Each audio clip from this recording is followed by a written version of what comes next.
right, we're live. Ready to go? Good evening, everyone. On behalf of the Planning Board, we want to welcome each and every one of you to the Union County Planning Board meeting of July the 11th, 2007, starting at 7:07 due to some technical difficulties. But Brian, we appreciate you guys working and getting us set up to where we can proceed. The first action that needs to be taken tonight is to ask for a recommendation from this board to move Patrick to a voting member, so we'll have a full quorum. I'll move to admit Patrick as a full voting member for purposes of tonight's meeting. Thanks, Chris. Do we have a second? Robert, thank you. All those in favor say aye. Aye. Okay, the ayes have it. Nays, 0. Okay, you have before you the agenda. Is there any additions or deletions that anybody knows of? I'll move to approve the agenda as submitted. Thank you, Chris. Appreciate that. Do we have a second? Patrick? All those in favor say aye. Aye.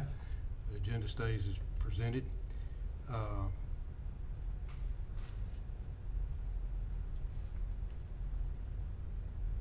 one thing that I did not have, did anybody get the June 6th meeting minutes? Not included. They're not included, okay. And I thought maybe you might have them, so that's the reason I didn't, okay. We'll move that then to the next board meeting.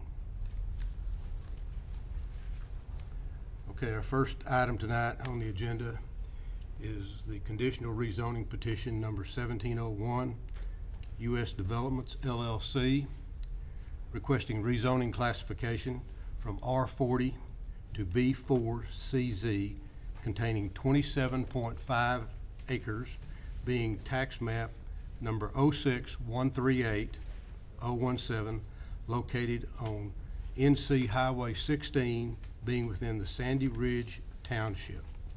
So at this time, do we have a presenter? Yeah, so we'll do like we've done in the past. We'll give a little synopsis of the project from the staff's perspective. We'll allow the developer to come up and give a presentation, open it up for then public comments from the public, and then we'll come back at the end and do a staff recommendation at the end, if that's okay. Chairman pretty much read up the synopsis, which is great. There's nothing wrong with that. But just so you're aware of this, this is a request for conditional zoning to B4.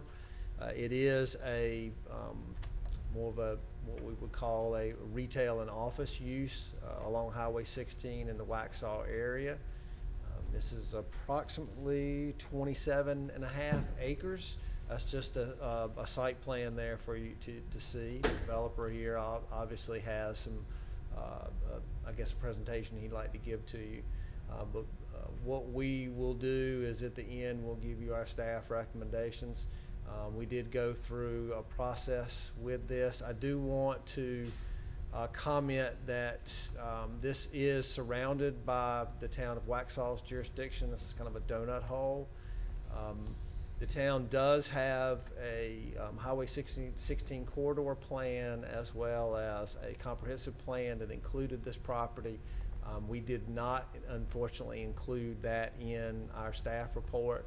That was our mistake, but I will go over that as well with you when we talk about our staff analysis for that. But I'll turn it over to the developer, and he can give his presentation. Thank you, Brian. We'd like to thank the staff for their assistance. We started this last September. My name's Stephen Rosenborough with U.S. Developments. What you have before you is a 27-acre mixed-use development, as was stated by staff, commercial and residential. We've presented this to the Waxhaw town manager, previous, current. We've discussed it with the Waxhaw Downtown Redevelopment staff person. We've discussed this with the County Economic Development Group with Chris. So we've tried to reach out to those that would have an interest in what we're doing. We've held 2 public meetings. And really, if there's any question, we're here to answer any question that the board may have, or any question from staff. I guess what did Waxhaw what was their response to this proposed development? It was not positive or negative. Well, that's not true. They'd love to have it in their town. That was the only comment that's been made, and we're working with the downtown redevelopment staff person to share leads for retail development. We're sharing ours and they're sharing theirs.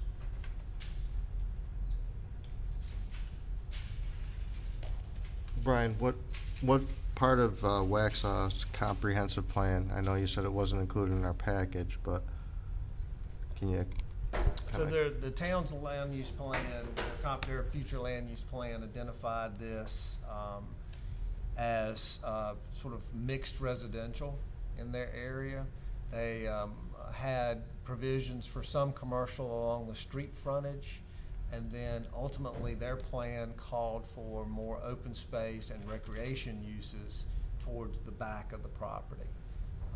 Again, that was their Highway 16 corridor study, as well as their comprehensive plan both identified it with some commercial at the road frontage, and then the rest really being mostly open space and recreation.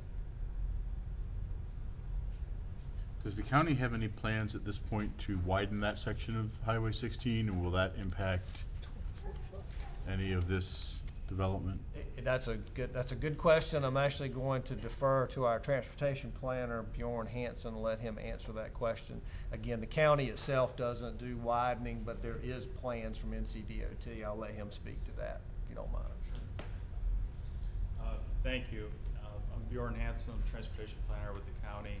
This section of Providence Road is the southern of the two phases for the future widening of Providence, going from the current multi-lane section in Weddington going south to approximately Kensington, and then, or Cuthbertson, and then the second phase going down.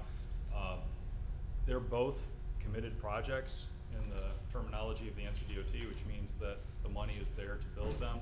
They are still in the right-of-way design phase, environmental phase. It's not like they're going to start construction the next year, but it will be in the next several years that construction will be occurring. It'll go from north to south, so you'll see construction early on north of here, and then later on south of here, going all the way to the Waxhaw Parkway. And there'll be the same cross section of the current NC-16 with 4 lanes with a median, curb and gutter, most likely sidewalk along the entire way. How much of that will be impacted? Because you've got buildings that look like they're fairly close to the road.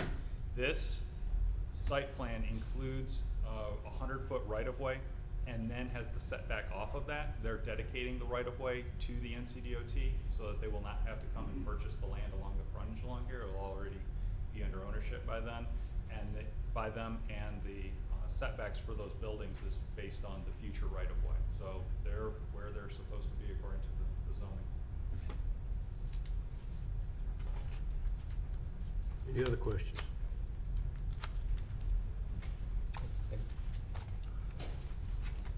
I guess, I got a question, sorry, forget your name. Mr. Rosenberg. Yes, sir. I'm a kind of a fan of waterways. Looks like on your, at least on the GIS map, you have 2 waterways, and one that's gonna run, you can see it right there, that runs there, and then dead ends.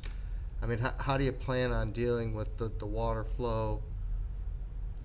We're going to make that open space. Those are 2 detention ponds. It'll become water features, and then that creek, which is intermittent, but I'll refer to our planner for more detailed examination, but we'll leave that open, natural as it is today.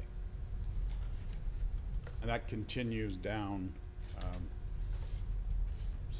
several 100 yards. Right. Have you talked to the residents? We did with we had 2 public hearings in Waxhaw for the residents. And what was the feedback that you got from that? There wasn't a lot. We kept records of that, which staff was there as well, the planning staff. The biggest concern was the backing up to the homes that are directly to the east of the property, and we've agreed to create a buffer And these buildings will actually sit below their property line. So they were concerned about the buffer that was there. And as you can see, we've tried to make it adequate. And again, changing the elevation, so we'll sit below those residential properties. Will those be one level, multi-level? The building on the right, the larger one's one level. The others will be 2 or 3. How large is that largest building? 75,000 square feet. What would you typically envision going in? A small format Target or Costco, that type of club development. And then on the front, maybe I should have given a better explanation, I apologize. That's your Starbucks type of Chick-fil-A, the 4 units across the front, and then on the back, office buildings. As you know, Novant is across the street, CMC's down the street. We would expect that would be a medical type of facility. Insurance, very standard type of suburban office. There's a strong retail need in Waxhaw. We've had a study done that looks at the need. It's under-retailed. Have you been in any sort of negotiations with any of the big box retailers at this point? Talking, no negotiations that I would say would be negotiation. Simply reaching out to them. So this is kind of more of a speculative venture. Very much so. at this point, okay. Can you, I'm not familiar with, what is your background as far as land development, and is this? I've been in it 35 years. Do you know Stonebridge? Mhm. Birkdale Village? Those are projects that I've done. Yeah. I don't know anything else. I have to keep doing this. I know Stephen, and he's been in this a long time and very, very good at what he does.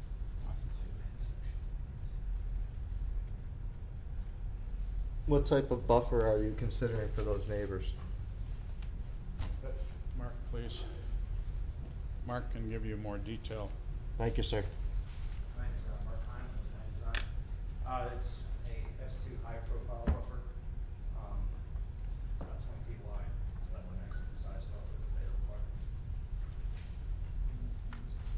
What about lighting in the parking lot? You know, I mean, how do you envision the lighting? And I know some of it can be dealt with in the conditional phase if it gets to that point, but. We figure we've done some preliminary engineering, just looking at how the building's gonna sit in relation to the actual existing development. If it's sitting 8 to 10 feet lower with that vegetative screen, we feel like most of the, we can't have any light extending into the neighborhood anyway, so much regulation. But we feel like the vegetative screen is right at the level of the parking lot light. This would probably be a development that would have majority of the hours of the day with some kind of activity in it. I'm not saying 24 hours, but No, I mean, based on where it's located, this would be primarily that 9 to 6 sort of activity. Some of these stores, as you know, will be open till 9 at night, but not after that. We're not planning an entertainment center or shooting range or anything of that nature. Can you talk about some of the ingress, egress? I see there's 2 entrances there. What are the plans as far as left turn, right turn capabilities? And There'll be a traffic light at the first entrance from running north to south, Okay. which the neighbors were very much encouraged by because they said they can't get out there. And then the second exit is a full in and out, and we're paying for improvements in front of the site. There's a turn lane that'll be put in as well as the light, and a sidewalk.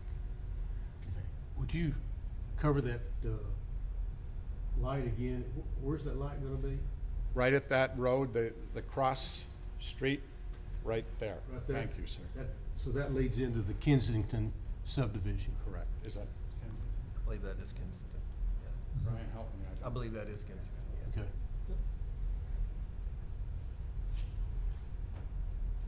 What does your traffic study say that will impede the public safety building there, the police department? Police cars entering and exiting. What does it say about that? Yeah.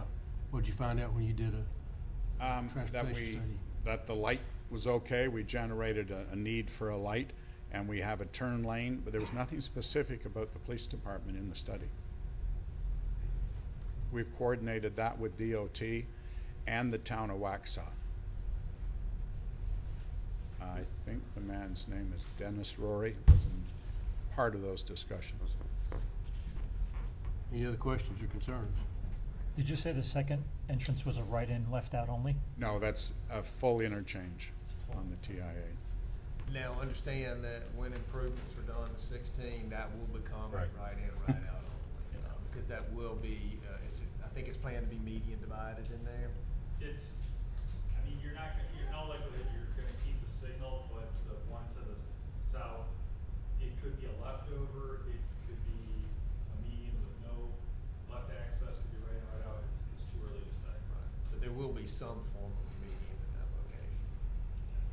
I mean, Brian's point, there's a median showing, and correct me if I'm wrong, all the way down the north part of the property. When I look at the plan of the large building, am I correct in seeing that the east side of that large building is where the loading dock is? Yes, sir. And what kind of buffer do you have between that building and the residence? Again, we're sitting below the ground 8 to 10 feet, plus the vegetation behind it. And then that, I mean, I'm going to estimate from the back of the building, be 110 feet, probably 110 feet from the backyard, not the back of the house. Then you have the depth of the yard behind that. What would be your time frame for construction? What, I mean, I know it's, that's always a real gray area, but. You know, as somebody said, I don't like to use the term speculative, but you have to find a user first, and you have to Sure. come back with a site plan that's acceptable to the community. I mean, you won't see anything, there won't be a door open here before 18 months, and the first thing will be those parcels along Providence, because that's where the real demand is today. Second demand would probably be the office. I mean, there is a demand for some office space. So that other large retail, I don't see a door open before 24 months. Okay. I'm just trying to be realistic. Yeah, no, I understand that. I'm not We sure own who's- we own a site at 601 and 74, the new bypass we purchased 10 years ago, and we still don't have anything there today. Not sure who this question should be directed to, but the end of the subdivision behind it, you've got a road that dead ends at the very top corner of your property. What is the anticipated plan for that? I think to remain as it is. There's a path required, which we've agreed to connect this, a walking path, but not a road. There wasn't any desire to have a connection there. But we do have the upper left corner, we do have cross easements put in the site plan, so that as the parcel to the north, which is within Waxhaw, develops, there is the potential for a road connection if it's appropriate. That subdivision was permitted within Waxhaw, they stubbed it out. If this cross easement were provided, you couldn't have a connection occur because the land wouldn't be there. Right. So we included it to provide for future options. Okay.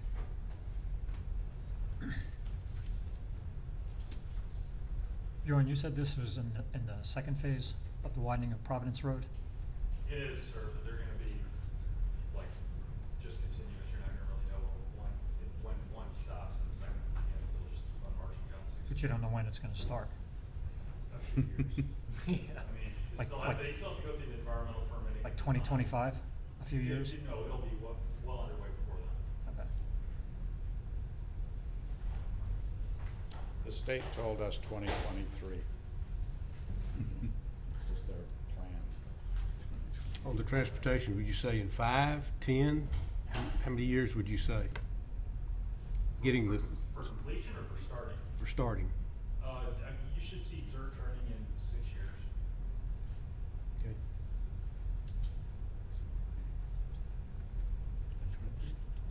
Any other questions or comments? Okay. Thank y'all. Appreciate it. Thank you. Thank you. Do we have anybody in the audience that would like to address this? Please come up. If you could, state your name and your address, please, for the record. My name is Kathy Reese. My husband James Reese and I live at 2137 Majestic Poplar Drive in the Camberley neighborhood. We have numerous concerns to share regarding the proposed development as our lot borders the development area. We have voiced these concerns to the developer at the 2 community meetings. We are counting on Union County to protect these concerns as we are residents. We are concerned about light pollution and noise pollution from the development and businesses while enjoying the privacy of our backyard. Another concern is trash accumulation at the dumpsters of the businesses. Trash will smell and will attract rodents, which may then make their way into the neighborhood. This is a safety concern for children and pets. Unsupervised teens who would potentially congregate at the businesses could lead to inappropriate behavior and problems. The wildlife that has recently reappeared in this wooded area would lose their habitat. We enjoy seeing the deer wander while enjoying our backyard. It is sad that Waxhaw and Union County seems to have no concern about cutting down all of the beautiful trees in our town and in our county for more and more growth. It is surprising that a warehouse store is being considered for the development. When we first moved to Waxhaw, the town succeeded in preventing the construction of a Walmart. Does the town have a voice about whether or not to proceed with building a warehouse store in this area? In addition, the type of warehouse store would affect the type of clientele who would choose to shop there. Even with the addition of a traffic light, Providence Road traffic will continue to be a problem. This will directly affect the Camberley residents when making a left turn into the neighborhood or a left turn out of the neighborhood. Left turns into and out of the neighborhood are already a problem. Moreover, the proposed stoplight will make a total of 4 stoplights within a small span of Providence Road. The proposed light at Kingston Drive, the installed light at Prescott Village, which is not currently operational, the light at Cuthbertson and Kensington Roads, and the light at Curitan. Is this what the residents of small-town Waxhaw want to see? If the proposed development does come to fruition, and we personally hope that it does not, foot traffic between the neighborhood and development area will also be a concern unless a fence is added. We do understand that the revised plans do include a fence. This is a serious concern as our lot is adjacent to the common area on Majestic Poplar Drive. Foot traffic and littering could become a potential problem without a secure fence. Thank you for your attention to these concerns and for your consideration of them and for your protection of the residents of the Camberley subdivision. Thank you, Ms. Reese. Appreciate that. Do we have any other comments? No. Yes, sir. Your name, address, please. Good evening. My name is Bob Alexi. I'm the owner of a parcel that is on the north side of the parcel that you looked at.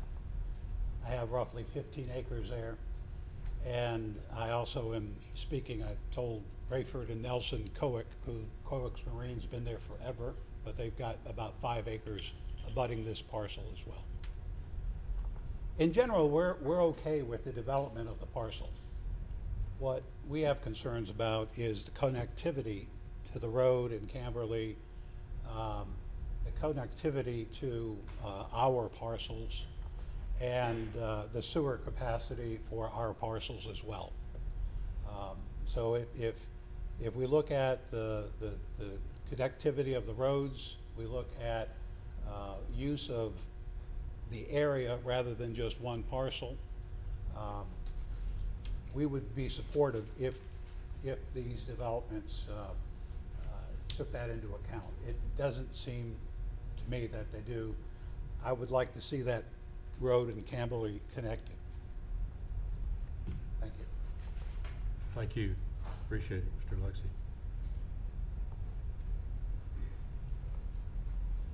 Are there any other comments? Yes, sir. Your name? My name is Tim Cornegay. I'm a commercial real estate broker, and I'm working with Bob Alexi, and I hope to work with some others nearby. A few years ago, on Bob's behalf, I met with the planning department to see what the future of Bob's property may be. They suggested it could possibly be a candidate for commercial and mixed uses. Tonight, I think I heard this proposal described as commercial and residential, but I see on the plan office and retail. Mr. Lexi's property, we'd like to be able to consider a mix of uses. In the market today, the millennials and the baby boomers that are retiring are preferring a different product that's out on the market, and I think this is a great place to be for alternative residential or other mixed uses on Bob's property. We weren't sure if a connection over to Ski Trail would be preferred by the county. When the seller of this property that's proposed tonight began to advertise, he put out a site plan that showed a road with a light, but that road came into the property and it went all the way over to Mr. Lexi's, and it went all the way over to the back of Camberley. And that was a plan that the seller put out, the seller broker on behalf of the plan. So it is a great question to ask, do we need that connectivity over to the adjacent property that Bob has and possibly to the rear? I also met with the utilities department and asked them how our sewer would be served, and I was told that we would have to run a gravity sewer line all the way down to the creek, 1,000 to 2,000 feet away. I don't understand why this project will be allowed something different than we were told we would have to do. They are suggesting a pump station. So they would pump it away from their basin out to Providence Road down to the creek. And we strongly think that the best plan is to go gravity all the way down to the creek for this property that's being proposed tonight and for ours also. That's what they told us when we came to the utilities department a couple of years ago. So in summary, I think that connectivity is very important. At the public hearing, you heard mixed comments on whether or not the Camberley subdivision should have a second entrance. Some people said that since it only had one entrance, the fire department and police would prefer to have a second entrance. Others said no, they didn't, because they like having one entrance so they can control it in and out. That's a decision that I think the planners need to consider very carefully. We would propose to cooperate with Bob's property to facilitate this road that connects back to Camberley. It would require the road that is proposed tonight to go all the way through, not just not a parking lot of offices, but a real road that connects up to the light. So I heard tonight that the neighborhood across the street is having trouble getting out, and they will appreciate the light. Well, possibly the people at Camberley will do the same. They will not have a light, and so if they came in this back new way, they would be able to get out with a right turn. So it's just something to consider. So in summary, I think that we would ask you to take a good hard look at connectivity and sewer, and a plan that possibly suits the traffic, sewer, and neighborhoods a little better than this one does. Thank you very much. Any questions? Mr. Knigge, can you describe where Mr. Lexi's property? Oh, we lost our. Pull that up. Kind of struggling to understand the value to him of the connectivity issue. Sure. Where's that site plan? I'll have to use the corner. Yeah, it should be this parcel here, isn't it? It is. Let's pull that. happened to the site plan? It should have Oh, shown up pull on that the up. site plan too, where you can see it better. There you go. Maybe to the left. To the left. It's where that Where pond the hand is. is. Okay, the boat place that you're familiar with is here. Ski trail is over here. Right. Mr. Lexi owns this parcel on the corner, and he owns this parcel that goes all the way back to the pond and wraps around a little bit, the boat station, and goes all the way back. The Camerly Road is right here, Right. and there's no connection shown presently, and we think that this road could be connected through here, and also, Mr. Lexi's property in the future would also connect to that road. One reason is if we came in with a proposed development, would you, want us to put in a new light here? I don't imagine the DOT would want us to have a light here and another light here. So, we would propose to possibly, ask that connectivity come over to here, possibly in the front of the lake and behind the lake, and then we would not have to, then a light would be less important. There's a chance that these houses along Ski Trail one day would be part of a project, can't be guaranteed. So there's a chance this project, a mixed-use project, could go all the way over to Ski Trail. But right now, Mr. Alexia has this property in the corner and these properties that we're concerned about our future access and sewer. Does So that you're answer saying your his, question? his property will join to this proposed plan right here? Yes, I mean, Mr. this- Alexi's property starts, His property comes all the way over to here? yes, sir. And then all the way back? Yes, sir. Starts here, it goes all the way back. It's hard for me to see exactly, but then over, down the back of these houses. He owns this corner piece, all the way back up to the boat station. So yes, Mr. Lexi owns all the way over to here.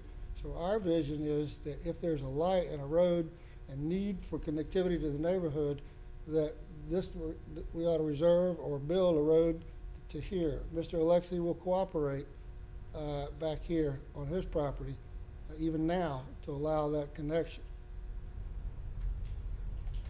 Any questions, or did I answer your question? You answered my question. Thank you very much.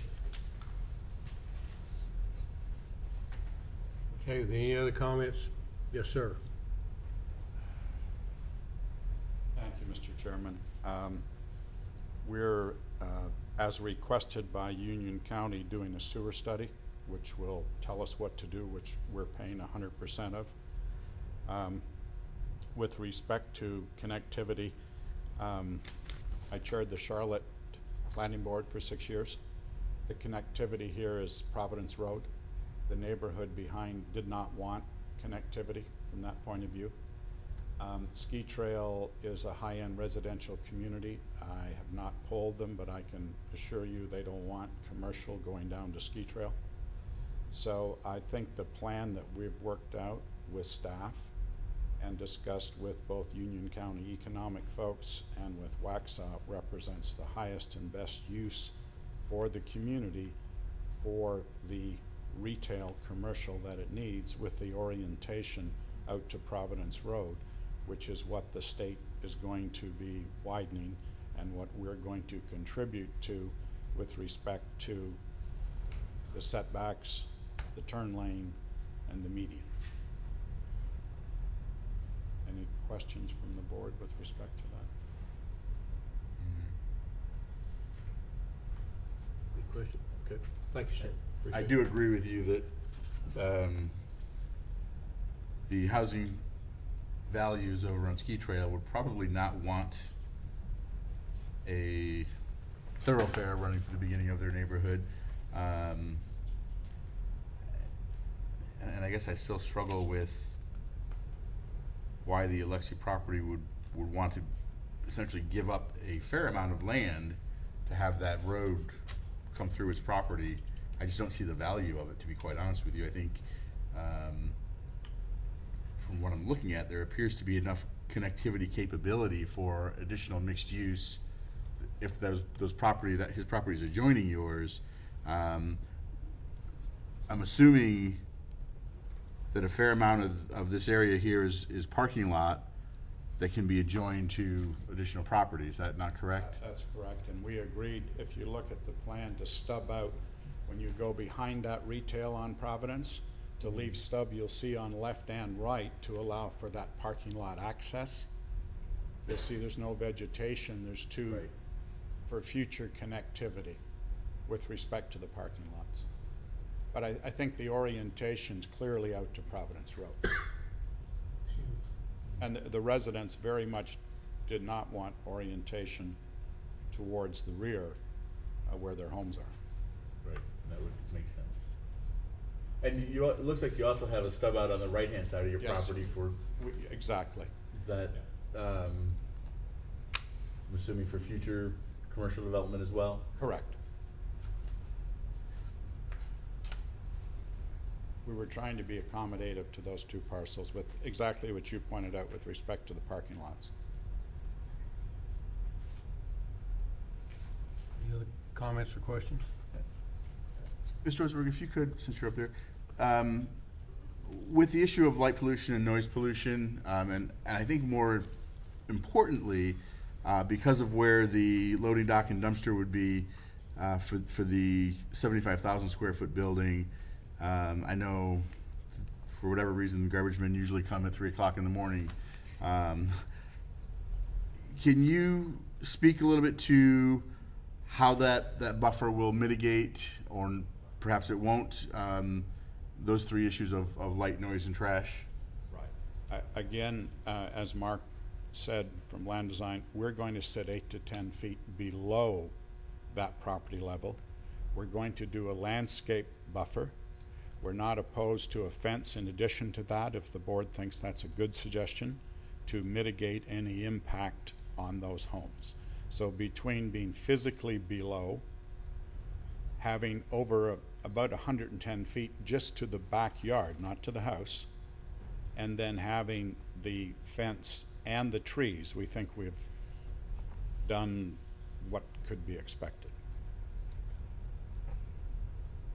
But if you have other suggestions, if the board thinks there's other mitigation we could take, I mean, we'd obviously use downlighting, which is very common today. I mean, these aren't the lights of 20 years ago, the way a parking lot's lit.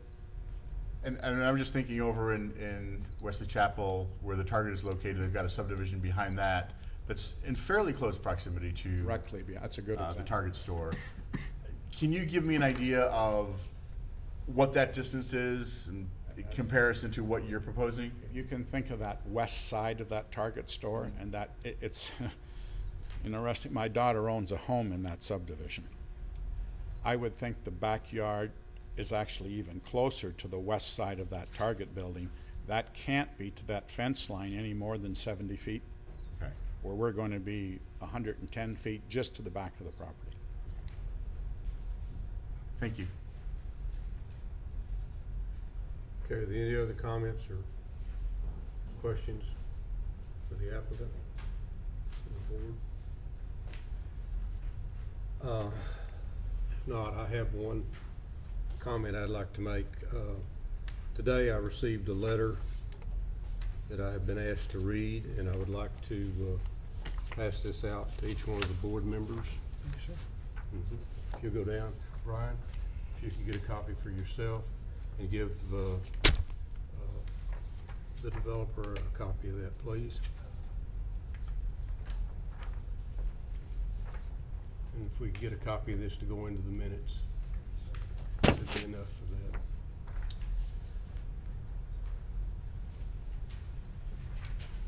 Today, both Brian and I received this letter dated 7/11/2017 from Steve Maher, Mayor of Waxhaw. And it says, to Don Fisher, Union County Planning Board Chairman, Brian Matthews, Executive Director, Union County. July 4th holiday necessitated a reschedule of your July Planning Board meeting to Tuesday, July the 11th.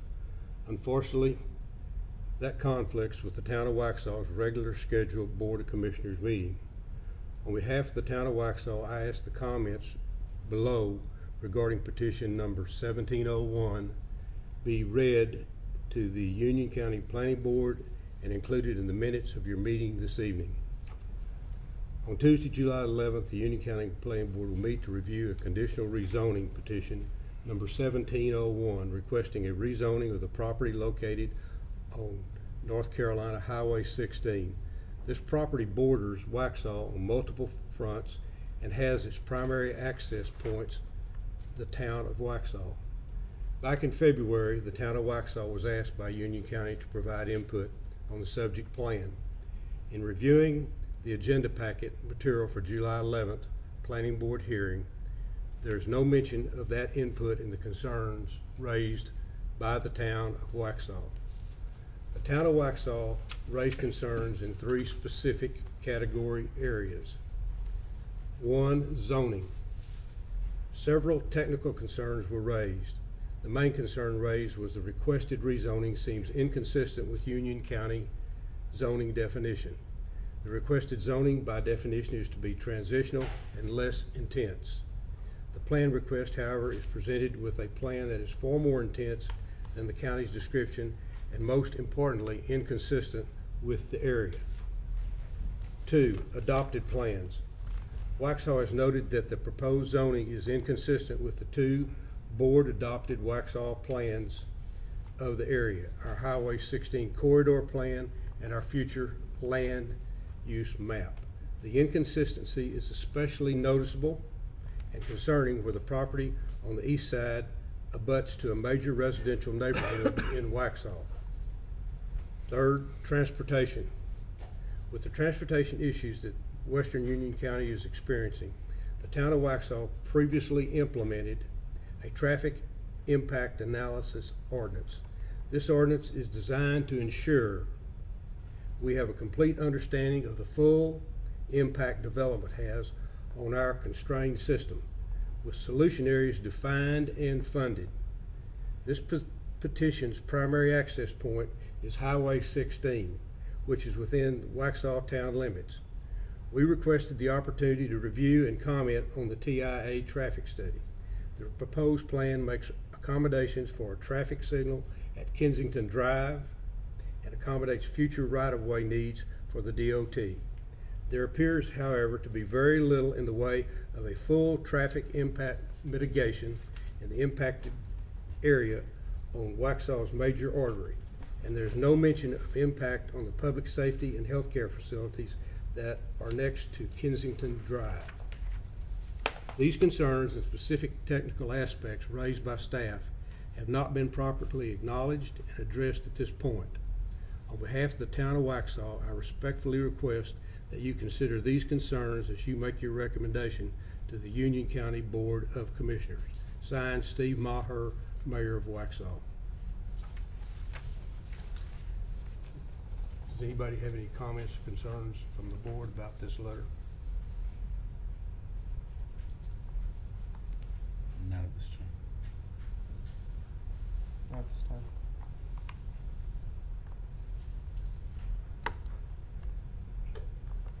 Rod, do you have any comments on it? Yeah, well, actually, not on that, but we did realize that if the board could sort of suspend your deliberations, we actually should have gotten you to also appoint Mr. Griffin as a regular voting member. Both Mr. Harrison and Mr. Griffin are alternates, and they would equal 7 for you. So if you could suspend your meeting for just the time being and take action to make Mr. Griffin a regular voting member. Thank you, it's my fault. No, that was our fault, sir. Okay. Do we have a motion to make Mr. Griffith a voting member? Robert, thank you. Second? I'll make Thank the you, motion. Russell. Okay. Thank you, sir. Sorry about that. We missed that one. Well, I So we missed don't it have too. comments about the letter itself. I will, of course, actually try to address some of the concerns in there. I mentioned in the beginning that we did actually err and not include the town's plans as far as what they call for in this area. They do call for what I think they name it as neighborhood retail, a very small amount of retail on the road frontage, mostly open space and some park in the rear areas, what their plan calls for. Understand, of course, that is unincorporated area. They're showing a plan for an unincorporated area. The county's plan is really sort of in between 2 different nodes of commercial development. We have a neighborhood center, which is very close to this area, and we have a community center very close to this area.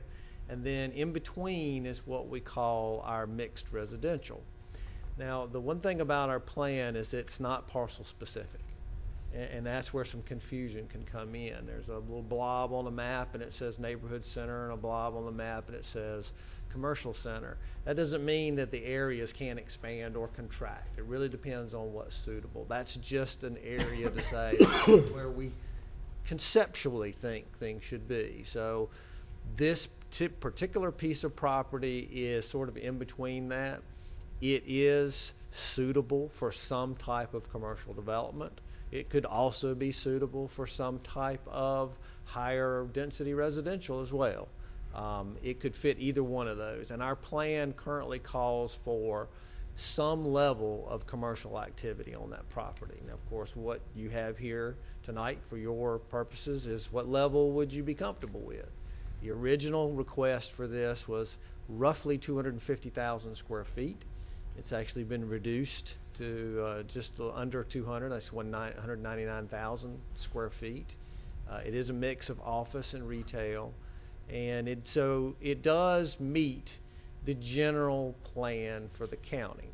Now, you could argue, is that intensity higher in some respects? Certainly.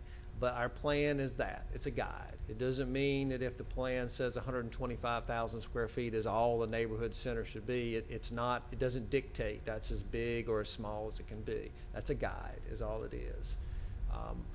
Staff looked at this from the perspective of what was the highest and best use on the property. As you all know, we certainly have a significant amount of a significant amount of residential development in the county. We're at 85% residential, 15% commercial. This was an opportunity to see some additional commercial tax base within the county. We understand their concerns. There will always be concerns where people live in and around property.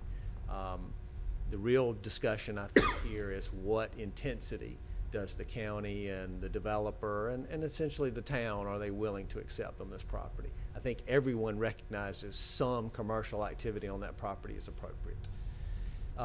As the developer did indicate, and I do want to point this out, there are points of connectivity here on this side here of the property, as well as points of connectivity here. Those were part of our recommendations as far as the plan goes. We felt that's important. At some point in time, we do believe that this area in here will transition to another use. As that land becomes more valuable, I don't know that necessarily the marina will be the use that stays there. It's been there a long time, but it may become more valuable and turn over into something else. When it does, that certainly could connect into there, which could provide connectivity for this adjacent property at some point in the future. Again, another item that staff is not opposed to is the property owner and the developer negotiating among themselves for additional connectivity. We don't have a problem with that. We just don't know that we should dictate that at this point in time. That's really between those two property owners. We are saying this connectivity makes sense. This connectivity here makes sense. With respect to conditions for the development, there are some developer self-imposed conditions. Those have to do with design standards, some types of uses that are in there. But one of the conditions that the developer has agreed to, and we've made this very clear, is this particular building here, which is a 75,000 square foot building. It has to be basically a club type store. And that is because the traffic impact analysis, which was done by NCDOT, and we were a part of that, the traffic generation for that is specific to that type of use. And if you make it a grocery store or anything else, the traffic generated from those uses is significantly different. And the improvements would possibly be different. So we've made it clear that if you've designated that as a club type store, that's what it needs to be, is a club type store. If the developer were to want to change that, he'd have to come back through this process if this is ultimately approved by the commission. So when you say a club type store, I mean, obviously Costco, Sam's, BJ's, something that requires membership. does that exclude a Target? It does. Okay, If which I it's would not a consider- membership store, it doesn't count. And the reason for that is those stores have different traffic generation patterns. So that is one of the reasons why we've made that very clear. That's a condition that we feel must be met in order for the traffic impact analysis to be accurate. Also, again, the developer is proposing to provide the right-of-way for NCDOT for the widening of 16. That is another positive. And he's also agreed to whatever the final outcome that DOT determines as far as the improvements go, that he will meet those improvements. There were several off-site improvements that NCDOT had recommended for the developer to do. That is not within the county's authority to require those off-site improvements, but NCDOT certainly can, and the developers agreed that whatever improvements DOT indicates that he must do, he will meet those requirements per this project. I can't go into detail right now about what those improvements are or might be. Bjorn may have some answers to that, but there were some off-site improvements that they've been asked to consider as far as this goes. Ryan, do you know if any of those comments that you just made have been communicated with the town? As far as the information on the conditions? The transportation, Transportation, yes. Conditions, I believe they've received a copy of our suggested conditions, but the transportation stuff has been sent to them. We're always open to input. I do want to stress that this board makes an advisory decision. There is an opportunity, obviously, for more input before it gets to the commissioners for a vote goes. So there's still opportunity before decisions made. Given that that's going to be a club-type store, how many parking spaces are available within that area? Because it doesn't look like it would be sufficient for like a Costco or, I don't know, Costco that I go to, I can never find a parking space. Right. Well, again, unfortunately, I can't really see the numbers on there. We have minimum standards for parking that are based on square footage and use. They have met those minimum standards based on this conceptual plan. Obviously, when it comes to full engineering, they may make some tweaks, but the overall concept is what you see, and it meets the standards of the county at this point.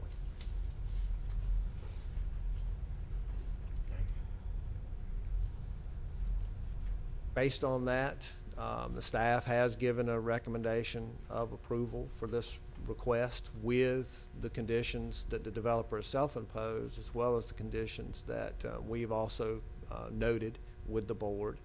I'll be happy to answer any questions that you might have.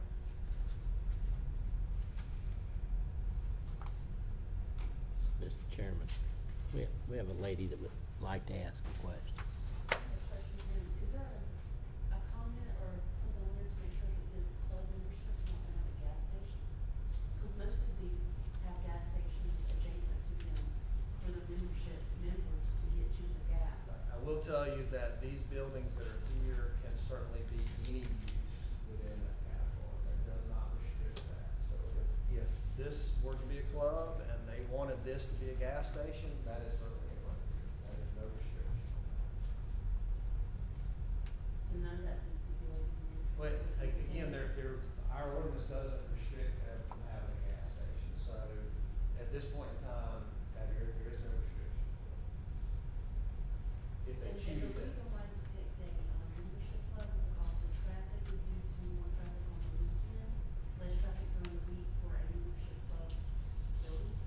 But generally, and I'll let our transportation manager answer it if I get it wrong, but there are standards that are within the engineering guide that say these types of uses generate these types of traffic. A lot has to do with hours of operation, types of visits, that kind of information. And generally, those types of clubs have a lower traffic volume throughout the day compared to some other types of uses. Like a grocery store has a much higher traffic volume compared to some of these other club type uses. That's why it was very clear that we had to stipulate that that be a club store grocery store, the traffic model showed that there were significantly more impacts of traffic lanes on it. So any of those buildings could be a gas station for that club membership, That's just like in correct. Matthews. That's correct. So when you go to Costco or Sam's in Carnival, you can go to the store and to the gas station, Yes, ma'am. and there's traffic lines to get gas. Could be, yes, ma'am. Could I, you have more questions? No, I just, when you said that, that just in my mind, I felt like the community did not know anything in regards to what you just mentioned, because this is the last statement you made. Right. And it did hinder the whole meeting, so the members didn't get it, the people who live there probably, I mean, did y'all know? Well, again, understand that this has been, there were several iterations of this plan. And when it was originally shown, it didn't show a membership. Right, so in those other meetings, I feel like this community and all these people that live in this area, and I'm sorry, I'm not here for this one, I remember the other one. But just listening to it, if I knew this was gonna be in my backyard with the potential of a gas station that could potentially have problems, that could have my kid, there is a waterway right there, 2 lakes it looks like. That looks extremely dangerous, problems for the city, problems for the town, problems for the city. Just looks like a bunch of problems, Now, unless they stipulate in the gas station. and I can, the board has the ability to do that. So, this board could make a recommendation to restrict that as a use, to develop and say, I'm fine with that, agree to that, and the county commissioners could vote when it comes time to make that a condition. At this time, that's not approved. Now, this board certainly could make that recommendation and move forward.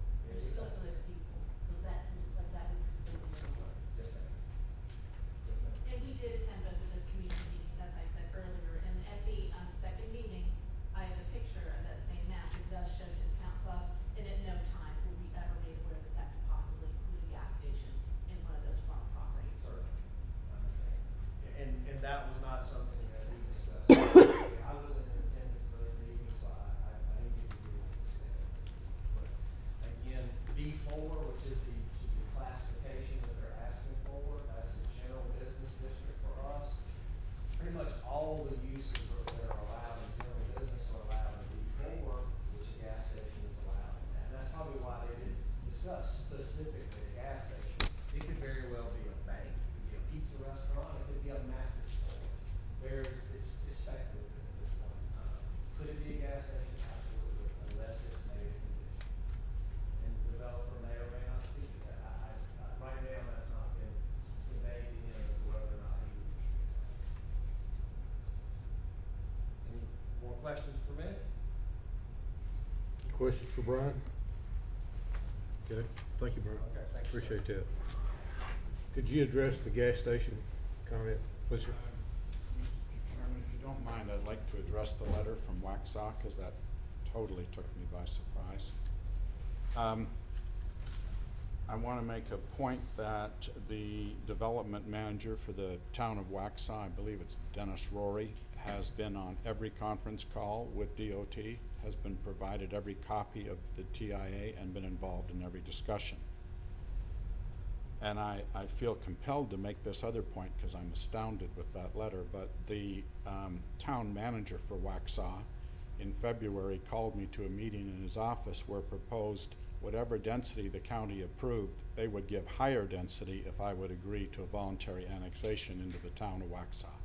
So you might understand why I'm a little shocked. You also know that manager is no longer in Waxhaw. I do. Of his own choosing. I don't know Okay. anything about. Have you met with the new manager? I have. I met with the new manager as well. Okay. With respect to the zoning, when we first proposed this last August, we've been on this quite a while. The zoning proposed by the staff was B4CZ, whatever that allows within the zoning. In no way are we trying to mislead the public. We've been very clear with what that zoning is. That's been in all the letters, been available at the public meeting as what the zoning was to that. As you people know, any use at all is going to take a specific site plan with respect to the creek, to environmental issues with respect to how the state's involved, with any uses with respect to gas. They're incredibly restrictive, so I don't see that as an issue endangering the people, the homes, or the creek. All we know is that we're making an application for a B4CZ as recommended by staff, and we're happy with that recommendation, and we'd ask that whatever you decide, we're happy with. I would think that you may want to possibly, if you've got direct concerns about this letter, because if you notice what time it was written, it's more sent, okay, 5:52 a.m. I woke up to this letter. I had no idea or anything like that. Most likely Brian didn't have any idea either. And I had no idea. And I understand. And I think I've had 3 or 4 physical meetings with the town. I've had several phone calls with some of the council members. And I'm astounded by this, but I will tomorrow morning call the mayor and request a meeting. Okay. I think that would probably be good. You know, I'm the messenger because he would have been here tonight, probably with some board members. But you understand, he clarified it in this, and I apologize that he's not here. Okay? I have one question for you, Mr. Rosenberg. Would you consider, instead of a single 75,000 square foot building, making 2 smaller buildings, or would that significantly impact your vision for this plan? I would be afraid that would impact potential use, but again, I want to be very clear. We don't know, and any site plan's going to require, and Brian can give more detail, or Dick, I mean, that site plan has to be approved as well. So I don't know what we're going to end up with, but as Bjorn said, the traffic, we reduced the traffic by going to this club format substantially to try to mitigate that impact. So it's us, you know, when a use comes, you know, people who are making this size of investment determine that, I don't mean us, I mean the user, that's what the community needs. They do incredible studies to determine that. When we met with your economic development group, they made this point about how under-retailed the county is and the need to increase the retail tax base. And in particular, how under-retailed Waxhaw was for the population base and the demographic that's there. So we're responding to a need. We're not pioneers. Pioneers get arrows in their back and die. And after 35 years, I haven't died. I'm still here. I got some arrows, I can tell you.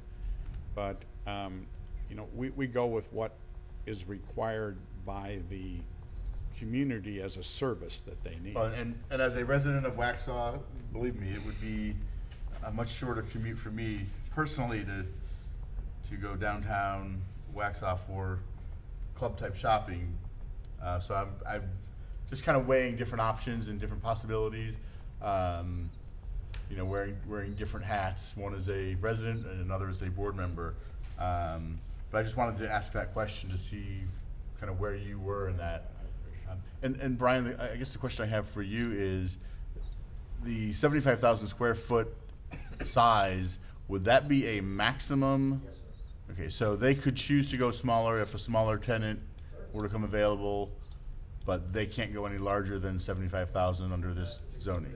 That's correct. Now, understand the whole site is 199,000 square feet, but that particular building is maximum 75,000. You're making me think of something with respect to store size. Store size is growing. This will be a small format club, not a large. A large one's 120,000. All the new grocery stores are 50 to 75,000. The new stores that are coming in, some of them are as large as 120,000 square foot, just for one grocery store. So we've gone with the smallest footprint that we think would be acceptable to a user for that type of use. Well, that was kind of the other thing that was going through the back of my head is the Costco, for example, in Matthews, is significantly larger than 70,000 square feet, having walked it many times. So I was just kind of curious as to how the club format store came about, because it just seems like it'd be a very small club. It's it's exactly what it is. It's a small club format. And the parking, if I can clarify that for you, the zoning requirements are 180 spaces. We have 302 spaces. Okay, thank you. How many spaces, sir? 302, sir? Now, is that total for the plan, or is that within that little That's section? just for the club. Just for the club? Right. Okay.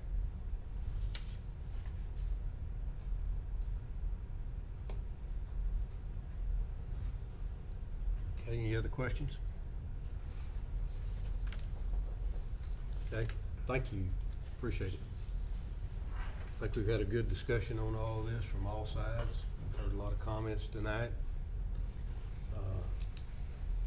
Is there a motion to take action? What is the? I'll go. I would actually like to make a motion that we approve this plan with the stipulation that there be no gas station attached to the club, and that there be a physical fence as a border between this property and the subdivision to the east. Okay. I'd also like to add, Brian, if I could, that I think it would be wise if the developer did meet with the mayor to resolve any concerns, et cetera. And if that's done, along with Roberts. Because I think we need to keep harmonious relationships here, regardless of where it is, and what town, et cetera. Donut hole, no donut hole. We need to all work together for the betterment of the county. And I can certainly tell you that your comment about economic development is right. There's the leakage factor out of Waxhaw is astronomical. And we can use more in the county, right, Brian? For that tax base. So we have a motion by Robert, the stipulations and the stipulation of myself. Can we call for a vote now? Is everybody ready? Can I clarify that that also includes the conditions self-imposed by the developer and the ones from the staff as well? Yes. Okay, just wanted to make sure. Thought that was a given. I just want to make sure. Okay. So do we have a second to? I'll second. You second it? Thank you. Okay, all those in favor say aye. I'd like to discuss before we vote. Okay, excuse me. My concern is twofold, and I understand folks in Waxhaw have a heck of a time getting to stores and getting out of Waxhaw anywhere, going anywhere out of Waxhaw or getting into Waxhaw. And that's one of my concerns, is that this application is coming at a time that the infrastructure is really not going to sustain what it has at this point. Now, maybe once everything is expanded, it might fit in nicely to this area. And if Waxhaw is appeased or you know, the board is appeased. But my concern is now you're going to flood out 6 to 10 cars on each light change back onto that road.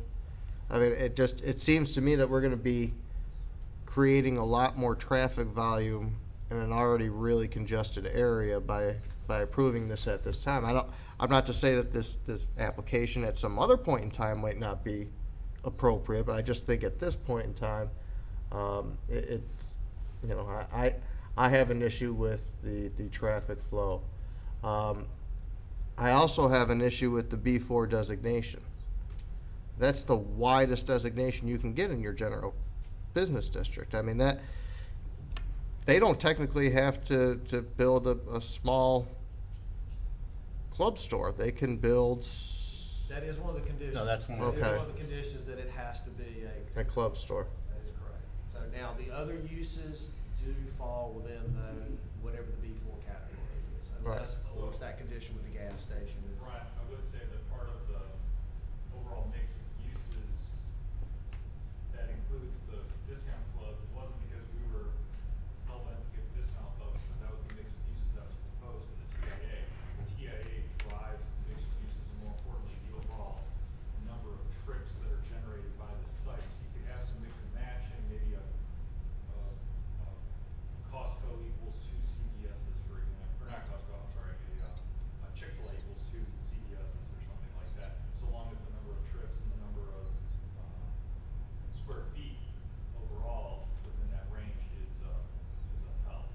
Was there any other districts in the B, B districts that were considered or that could work? I think because of the types of uses that they were looking for, B4 was the zoning classification that better fit what they were looking for. B2 is the next one, but it is much more restricted compared to the uses for that. And so I guess my opinion at this point is that this application still has some holes in it. You obviously got some issues with the neighboring jurisdiction.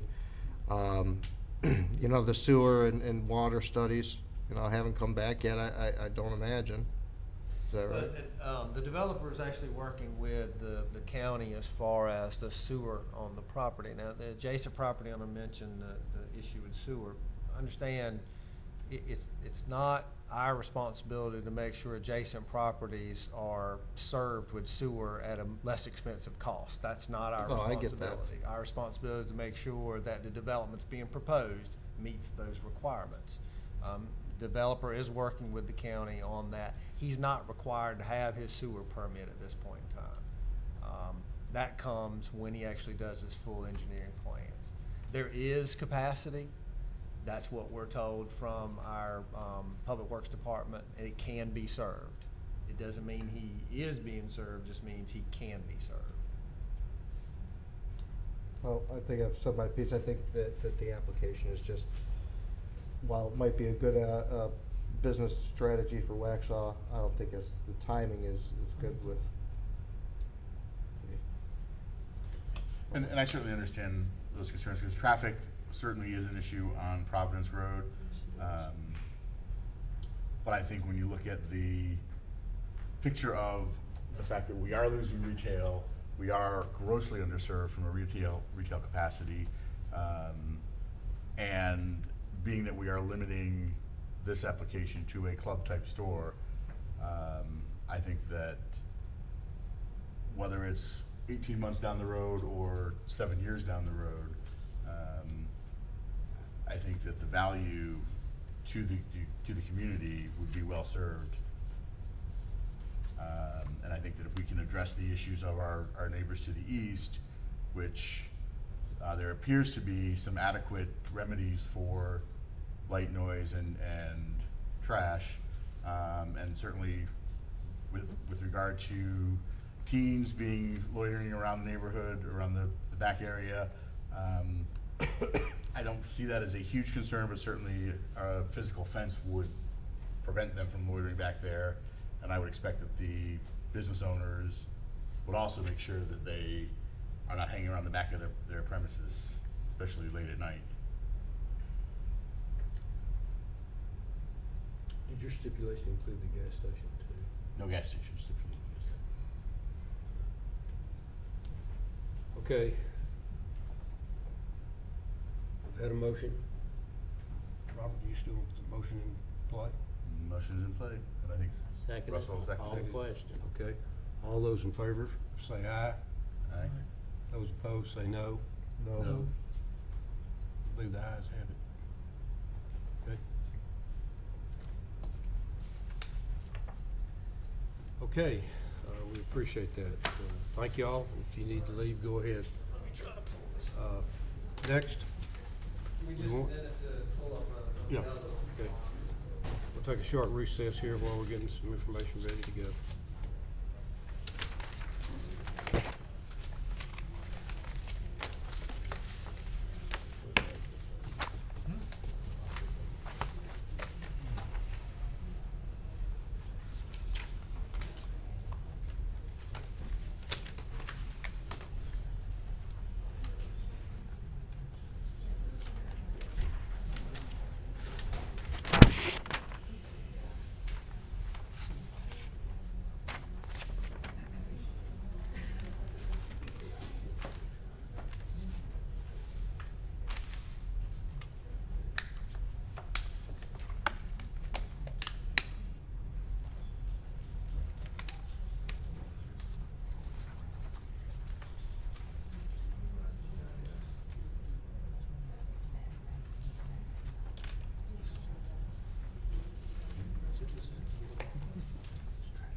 Hey, Dick.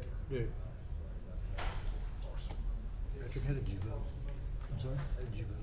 Yeah. So it was, You voted no? it was How did 4-2. You voted no? Oh, you voted no?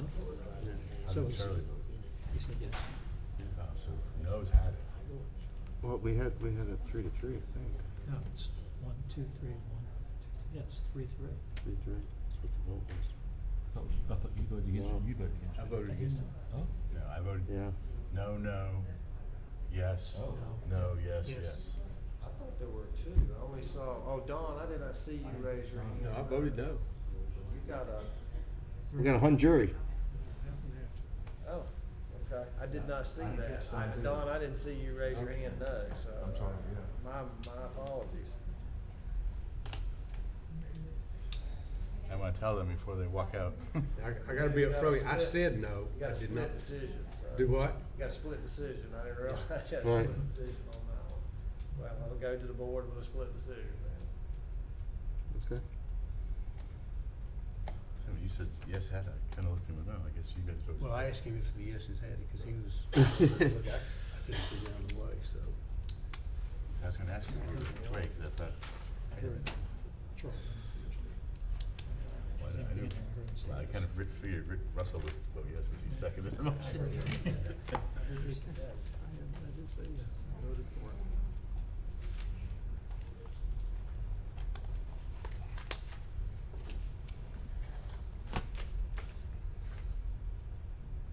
Somebody want to inform Steve and his crew? I think he's gonna take it as a split decision.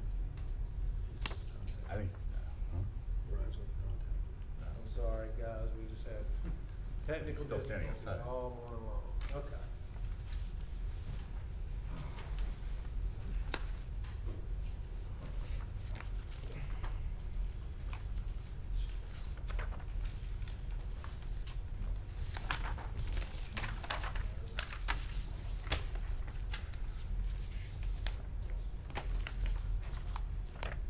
Okay, the second, item you have on your agenda tonight is a request for a conditional, rezoning petition number 17-04. This is a request to, rezone a piece of property from RA 40 to, B4 conditional zoning, specifically for a, automotive repair facility. This is located on 2.082 acres. The property owner is here. I'm probably gonna do most of the talking. This is more of a mom and pop operation, so I'm really gonna probably do most of the talking, let them answer questions for you and certainly speak if they want to, but I'm kinda doing the presentation here for you.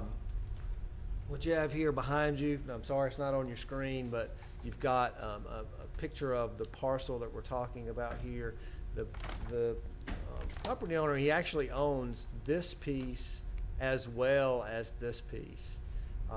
This parcel here is currently already zoned B4. It already has a business classification zoning for it. However, there are some constraints with the property. I think it is having issues with environmental health as far as parking goes. This particular piece of property has, I think it's been removed. It had a mobile home on the property. It had a functioning well and septic system, but the mobile home has been removed. And so what the property owner wants to do is essentially combine these two pieces here and operate his business on the two properties and utilize the system for the septic system. Is it county water or is it a well? It's county water. Okay, so utilize the county water as well as the septic system to service the actual business, which will, again, is an automotive repair business. In the area, there is, and I'll try to pull this up if I can get this to move here. At the corner is already some commercial zoning. You can see this is property which is zoned commercial. This is not at this time. This property here is zoned commercial. This property here on this corner is zoned commercial. There is some commercial within the area. The plan sort of dictates that, this is a node. But as I said in the previous application that we had, those nodes are not meant to be property specific. They're just a point. They can expand or contract as appropriate as we go. The property owner did hold a community meeting. There were some concerns that were brought up by the adjacent property owners. I think there are some people here tonight who like to speak to that, and obviously they'll address their concerns with you. This was small enough, it did not require any type of a traffic impact analysis. Our transportation planner, Bjorn, had to go, but he did look at this. Essentially, it's a small use, a small impact as far as traffic goes. I'll be happy to answer any questions you might have. This is what we call a site-specific development-specific plan. So while the designation is CZB4, it is specifically for an automotive repair facility. If he were to discontinue that use, he can't come back in and put some other type of B4 use there. It is specifically for that use. So I know there's some concerns sometimes about the types of uses that can be allowed in that. It is specifically for that use. It looks like there's already buildings there. Is the plan to demolish those buildings? and put up That a new- actual building has already been demolished. This was a mobile home. It's already been demolished. This building may still be there. It may, and they may want to utilize that. It's I believe an accessory building, and they may utilize that for the actual business when they put that in place. So the proposal is to put up about a, what? I can't read that. 80 How large, 80,000 square foot, or I'm sorry? 80 by 90. 80 by 90, okay.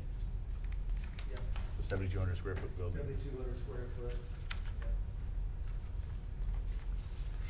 And what, as far as storage of chemicals, things like that, what would typically be stored in or around that building? Yes, sir. What we do, actually have a bit.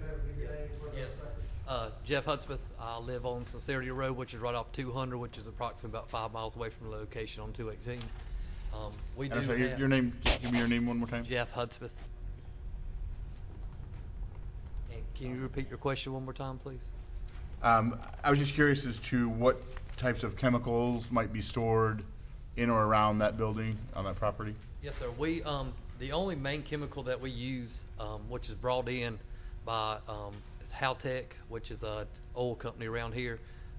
When we do oil changes and everything, they provide the big containers and everything. They're sealed and everything. Everything else as far as transmission fluid, brake fluid is brought in as needed as the jobs are performed there and everything. But that's the main source of anything right there as far as fluid wise. And there'd be no Yes. gas or? No gas or anything like that. As far as oil level, the oil and everything, we do have a disposable tank, which we have, it's Palmetto Recycling, actually comes to do our business now. They do recycling. They actually have a holding tank that we put the old oil in, which is certified, everything from DHEC, all that, and also the main one that we fill up as far as the new oil. Is that an above-ground tank or below ground? Yes, sir, above ground tanks, yes, sir. And if I can add something to it, the building, it's 80 by 90. We will be paving the whole front.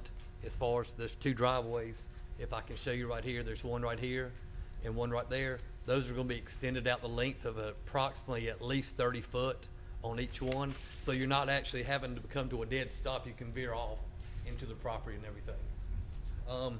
Also over here, when we're planning on doing the building on these 2 pieces of property right here, we know there's tree line. We plan on putting a privacy fence back here and behind towards the whole building, around the whole property except for the front right there. So if we have to store a car overnight, or we have to have some kind of parts or oil tanks or anything, that's not going to be seen at all. And everything's going to be as far as trees, shrubs, all the way up to the county specs. Who is your closest neighbor? Looks like across the street there? Across the street, yes.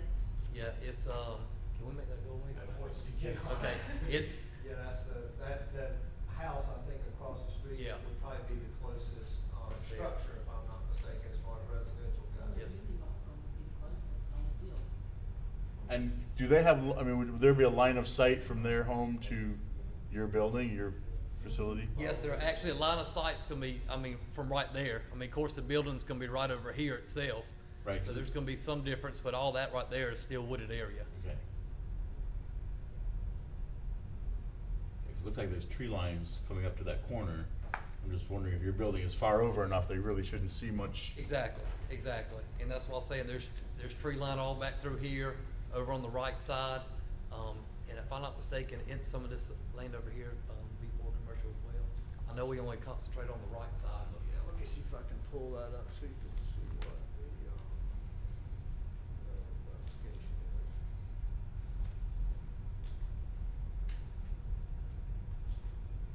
While we're pulling it up, just to let you know, since you're asking about the houses and the roads, that road 218 has become dramatically dangerous.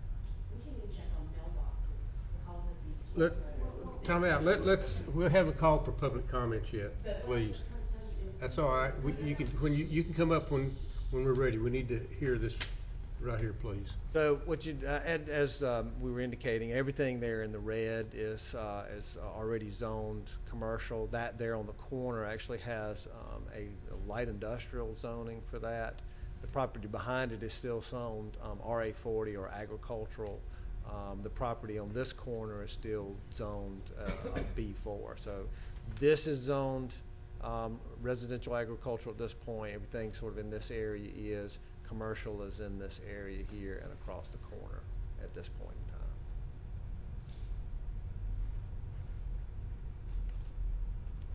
Any more questions about that? Do you want to see the aerial again? Please. While he's doing that, how many bays are you? we're gonna have 4 bays. They're gonna be, it's an 80 by 90, so we're gonna have 4 bays on the front. And then we're also gonna have a waiting room, which is on the building itself with the customers and everything. Okay. And it'll be serviced by septic? What's that? It's gonna be serviced by septic? Yes, sir. The, where the mobile home was, as you can see, the big rectangle deal right there. Mhm. That's what we're gonna be using the system on. We did already call and get DHEC out there to look at it, service it, make sure everything's fine, and we already got their approval. I'm not sure if we got their letter of intent, we get emails and stuff, but they actually went out there, put down the system, make sure everything was good, went on their approval before we wanted to come here. What are your planned hours of operation? It's gonna be Monday through Friday, from 8 to 6, and then occasionally Saturdays from 8 to 1. And I'm sorry, I'm just firing off these questions, but No. how many employees do you intend? 3 can count myself. And we're gonna be doing small work, which is gonna be, consist of, engine tune-ups, inspections, we do alignment. We won't be messing with any kind of tires or anything like that. Pretty much just basic stuff is what we're gonna be doing, pretty much. You have an existing business now, I do. and that is where? Yes, sir. It's in, South Carolina, and Lancaster, South Carolina, off 200. Why do you want to move here? Sir? Why do you want to move here? Actually, well, my fiance, I met her. She's from here. I travel every day. My kids and everything actually live in Lancaster, so I'm between there and there. And like I said, we're planning on getting married, me residing here full time, and I'd just like to bring some to the community over there.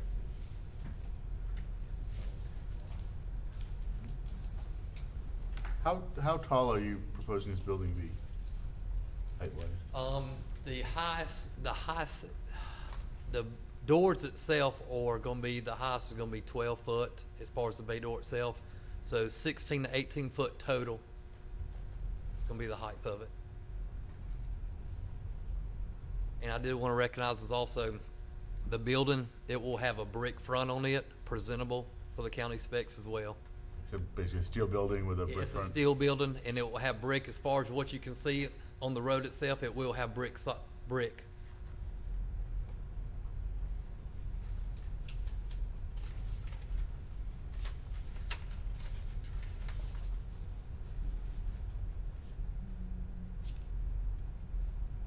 You had mentioned a privacy fence. Yes, sir. Is that on this request here? I didn't see it on the request, did I? Brian, do you have that site plan? We do not, ma'am.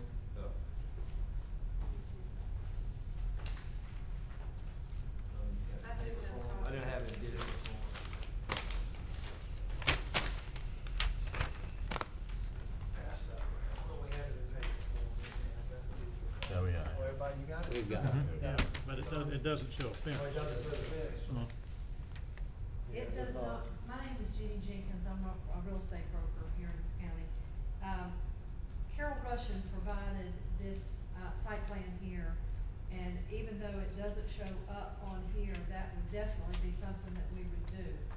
To whatever the county says that we need to do to make this happen, you know, requirement of a fence, that would be perfectly fine. Absolutely.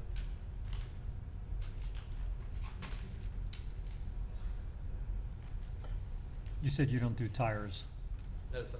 No, sir. Would you ever upgrade your business? No, sir. Honestly, I've been doing this for over 10 years now at my own place now, and I don't mess with any tires. I mainly just do small stuff, engine repairs and stuff like that. Yes, sir. Isn't there a tire store 600 feet away from your property? A car store? A tire store. A tire store, yes, there sure is. It's actually one right over here in the corner, which is across the way, right across from I guess that's the building, what they call the auction right there. Yes, I am aware of that, and that's what he mainly does. You can see is tires. You know, he may do other things, of course, but tires is his main project. I'm not wanting to come in here and cause any problems or anything. I just wanted to come here and pretty much do inspections, oil changes, that kind of work on there. Good. What about lighting as far as Yes. outside lighting for the building, for Yes, the sir. property? I would like to require at least one downlight, just for security reasons, whether it's on the side or in the back itself. I know in the wooded area, being back there where the privacy fence is going to be, which is going to be right over here. It's really not going to have much light there, so I would, if any way possible, ask for a downlight right there, please. As far as any other lighting, there might be one outside the building itself, and then of course our sign, which is going to be a brick input sign on the very front of the road. I'm not going to have any lighting on it itself. Question. Yes, sir. You won't be working on any type of heavy-duty truck or anything No, like sir. that? We'll be doing compact and sedans, small trucks, 1500s, nothing as far as diesel work or anything like that. No, sir. Pretty much nothing over 4,000 pounds or anything like that. What is the possibility of you letting this turn into,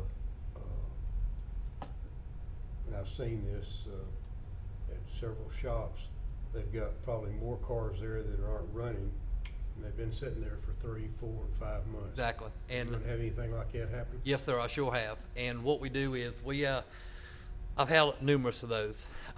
What we take place in South Carolina is if a car's been sitting there more than 30 days, we turn it into an auction car. We have to go to the courthouse, turn it in, or we get rid of it, one of the two. I will have a policy there. Anything over 60 days will be off my lot. You know, I do have agreements and that set up, which I do that. But we go by appointments a lot. So we're going to control what's coming in there and what's coming out. If we know we have 2 or 3 big jobs, and I'm not going to get to you on there, I'm not going to make your car sit right there. You know, I expect a clean sanitation, my area itself. No cars out front, no junk stuff. If anything needs to be put up, it's going to be either in the shop or it's going to be out back in the confined fence right there. Are you gonna have wreckers or No, sir. tow trailers? No, sir. No, sir. No. Vehicles or anything like that? No, sir. Nothing that has to do with towing or anything like that. No, sir.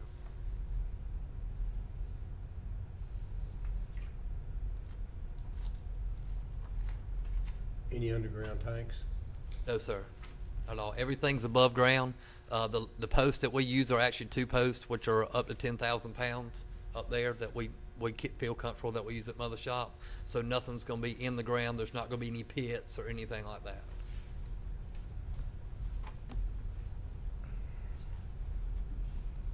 Did you say the maximum height of your roll-up doors on your shop are going to be 12 feet? Yeah, they're going to be 10 by 12s. 10 feet wide and 12 feet tall? Or Yes, sir. 12 feet tall? Yeah, 10 foot wide, 12 feet tall.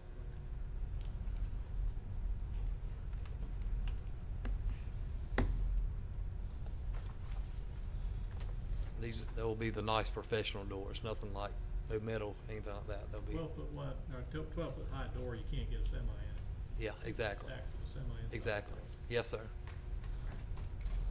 What about the signage on your building? What will it be composed of? The signage on the building itself, as far as the front building or just the main sign that's near the road? The main sign near the road. Main What's it- sign near the road, I plan on getting it professionally bricked up, get it professionally signed with no lights in it, and up to the county's specs of what it needs to be. I'm not gonna throw a 4x4 with a piece of plywood or something on there. No, sir. I'm gonna make it whatever's presentable as far as a professional place, and that's gonna be with the county ordinance and everything. We have pretty good regulations on that, Brian. Okay, thank you. Yes, sir. Okay. That'll be the only sign? You won't have anything on the Yes, sir, building? that'll be the only sign. I do have to ask one thing, I'm not sure about, with Brian with the ordinance and everything. At my other shop on the outside, we have, in each bay, you got 4 bays, and you might have an oil change or alignment, that way a customer knows where to go. That may be, unless the county is suspected on something like that, but no more than 4, one per bay, and that would be it. We call those wall signs.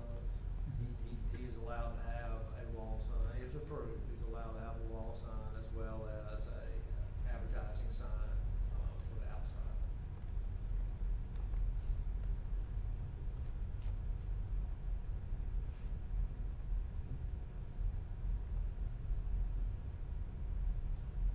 And your intention is to keep the other outbuilding that's there, will that be used for storage, or that? Yes, the building that's right there, it will be eventually used for storage and everything as far as office files, that et cetera kind of stuff that we'll be using out of this business itself. I know these are other, looks like little things, but that's gone. There's one little shed type building right there, that's been there forever. I'm not sure if that's gonna make any difference or not, but all this right here is cleared off. We've got one tree right there that, will be coming down, but besides that, all that's already gone. So you said, all the driveway area will be asphalt. What about are you gonna do any sort of sod or grass or anything in the rest of the area? How would that be landscaped? So the front part right here, so we see, we got our 2 main driveways right here, and those are gonna be approximately 30 foot right there, so we have plenty of driveway. And the first, we're gonna make like a U right there with some sod and some grass where we're gonna put the sign at. And then everything else that you see all the way connected to the building itself will be paved. We'll have markers up for a handicap, approximately so many spaces right there. And then on the back, we'll have additional parking itself for the cars that are gonna keep overnight. Then the remainder of that will just be left as is? Yes, more than likely what's gonna happen is there gonna probably end up being a possibility, a privacy fence or something right there. Maybe in the future, not anything like right now. Excuse me. Okay. Do we have any other questions for the applicant? The width of your driveway entrances, again, please? 30 foot each. 30 feet. 30 feet each. Now, if the DOT, I know we talked to them before, if they'll let me go any wider, that's my intent, is to go wider for it, so people can actually veer off and everything or use it for something, but my intent, we're at least right now 30 feet per drive.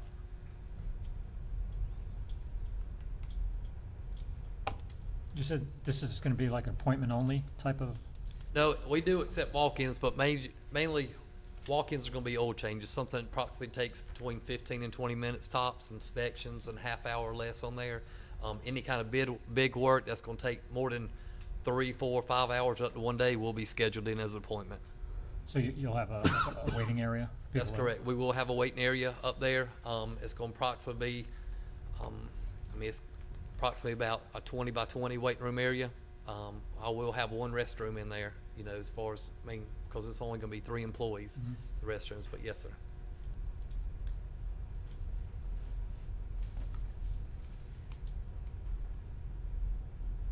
Any other questions or comments? Okay. Thank you, sir. Thank y'all. Appreciate it. Do we have any public comments? Anybody from the audience who wants to say anything? Come on up. State your name and your address, please. Sure. Lillian Melamides. My address is 3339 East Highway 218. I live across the road and set a little bit back from there. I actually share a driveway with this gentleman here. My name is Roger Melton, lifelong resident, Union County. I've been living there since '83. And I've been there since 2014. We'll show you our homes and everything when we come through. Yeah, so I prepared a statement, and Roger, I'm sure, will expand on my statement itself. But as I mentioned, I've been a Union County resident since 2014. When we originally were looking for a home, a lot of what we loved about the area was the fact that it was so rural. You know, we wanted to be outside of the city. We wanted to be away from commercial buildings and things of that nature. And we really felt like that's what we have, and we still do. When we get to the very end of our drive, about ready to turn onto 218 in either direction, we look out, we see farmland, we see houses dotted. You know, it's a really great experience and you know, a lovely area. So, you know, I mean, my concerns really aren't limited to the potential, you know, unsightly fence or cars sitting out there. I should add, though, there is currently a portion, like the little triangle up top over here, has had cars for sale for the last month and a half there. In particular, there is a red truck that has been sitting there for over a month with a for sale sign on it. Additionally, I'm kind of going off script here. This building right here currently has a for rent sign in front of it as well. This one right here. Rental for years. It has been a rental for years. So I don't know what the intentions are there, but I did want to ensure that that was disclosed. So with this particular shop, you know, my biggest concern, well, one of my biggest concerns is traffic. With respect to what they said about the minimal traffic impact, I'm sure some of you may be familiar with the area, but essentially on Highway 218, up over here, where you see, so this is where our mailboxes sit over here. This is our road to our house. You come up 218 over here, coming from Brief Road. It dips down, then it comes up. It's a pretty, you know, big hill, so your line of sight is very limited. That When is I, the peak. Right. When I go to make a left turn onto my driveway, I have been so close to being rear-ended so many times. It's unbelievable. Even signaling well in advance, you frequently see cars zooming in either direction, passing each other on double yellow. That's happened several times, even just in the last couple of weeks. The other thing that happens too is when it ices, that road over here, this hill, is just steep. So you have big trucks that come through 218 all the time in either direction, and they're just plowing. I mean, they're going well over 55 miles per hour. So when you come up over this hill, again, your line of sight is limited when you're going from west to east. You then dip down to the very bottom, and this over here, where they're proposing to put their shop, is the very bottom of that hill. You then go up another hill over here, and that's where you get to Love Mill. So as you're, right, Crossroads. So as you would potentially be exiting or entering this particular facility, you would have to slam on your brakes or slow down. If someone is tailgating you, which they do on 218, it's inevitable. There's the potential for a major wreck, especially going down a hill on either direction. Or if you are leaving your line of sight, you don't have a line of sight looking to the left, exiting that building. There is no line of sight. I would encourage anyone that disputes that to come out and stand there with me, right next to me, or right next to Roger, or my husband, or anyone else, and actually take a look for themselves, and you will see there's no line of sight whatsoever. Another piece of information for you too, and this is just a personal anecdote. My husband, shortly after we moved in, was out there getting his mail. You know, he stopped one afternoon after he got home from work, was pulled into this little area over here, which is the top of their shop, reached over to open the mailbox, and he just felt this buzz and just this shake. There was a woman that was driving down 218 that didn't see, she saw him stopped, but she misjudged where he was and slammed on her brakes. Another vehicle creamed into the back of her. It was a big Dodge pickup truck. What ended up happening with those vehicles is it sent her car flying down, and it came down so far that if they had put a sign over here or that brick, you know, whatever, they would have knocked it out. She probably would have perished. So, you know, those are just a couple of concerns that I personally have. The other item, we have 5 auto repair shops within a 5-mile radius that I counted personally. I have a list of the auto repair shops within the 5-mile radius. They all do, you know, basic repairs, oil changes, you know, engine work. Tim's Tire, which is 600 feet that someone mentioned, they do tune-ups. They do oil changes. They do transmissions. They do inspections. They do all of those things. They also service heavy farm equipment, but they go out to the sites to service heavy farm equipment. So, you know, I truly feel like in this particular area we are oversaturated as far as, you know, needing additional auto repair shops. 2 miles down the road in one direction, so going towards the east, you have Smith's Auto Repair. There's Wayne's Transmission, which is pretty much behind where their building would be erected. Baucham's, which is, you know, another 2 miles down to the east. So, again, those are some of my concerns. Roger, did you want to expand on anything else? All right, guys, y'all ready to get started? All right, you know how to work this thing? Yeah, sure. All right, go over to Love Mill Road at the intersection.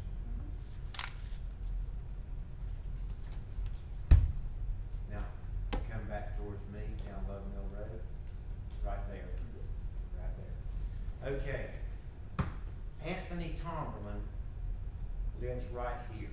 Now, you gotta come on back down a little bit here. Come on, a little bit. Oh, down here. Down here? Yeah, right. Where? Here, I got it right here.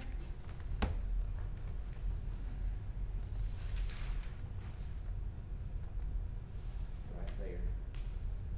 Okay, yes, they're right here. That's Anthony? Mm-hmm. Okay.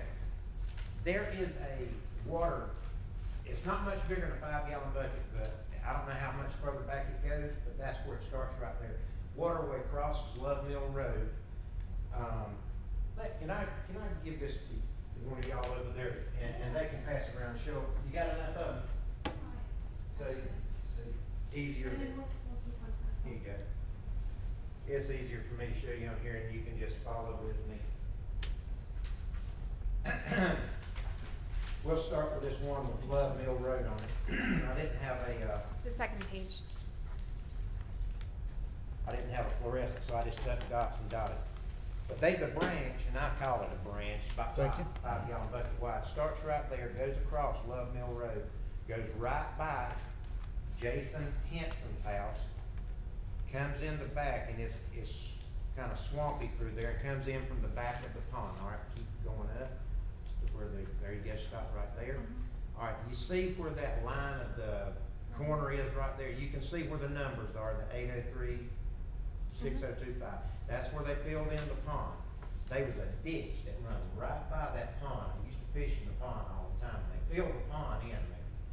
But that is the bottom of the lowland there, and water runs from each hill straight down to the bottom, goes under the culvert, goes across the road. Now you can see a line across the road, how a line of trees, thick trees right here. Or which one? Yeah, just straight across the road. Now we're going on to the next page, and it crosses the road. That red dots on that page, come on up and show the pond. Right here. All right. The creek runs right through there. Now, right through there is back about 100 years ago, that's where everybody, Mr. Rasmus Green told me, everybody got their water from their underground aquifer there with spring heads everywhere. I got about 4 on the back of my property. I own that land right beside Jesse, post op Weeda. This little house right here, right straight across from the corner where our mailboxes was. Come on, Michelle. That's Jesse, no, not that. That's Jesse Baldwin's house. This area? That is the trailer. Okay, all right, so All right, this, there's there my we go. pond, there's my pond. All right, at the back of the pond, I've got about 4 spring heads. That branch runs, and what happens is them spring heads pop up from all this water that runs down in that area, shoots under the tile, and it gets about that wide down through there. But when it opens up to about 6 or 8 feet. I've got a 10-acre pasture. That pond's in it. I got about 6 Black Angus cows in there, and it runs the creek all the way back. Now you can go into the back, all the way back. Now there's where the driveway comes around. The branch runs all the way around behind that. And Lily lives up there on the left at the top of the hill. But the branch goes by me, 10 acres of pasture where my cows drink out of, all the way past them at the back. Hey, can I stop you for 1 second? Yes. I'm not understanding what this has to do with the application. Because if you park a bunch of cars there, you've got oil leaks, transmission fluid leaks, brake fluid leaks, you've got everything that's gonna wash right down the culvert, go down here where my cows are drinking out of it, right into the water system where all the spring is. When the water goes down, the water comes up.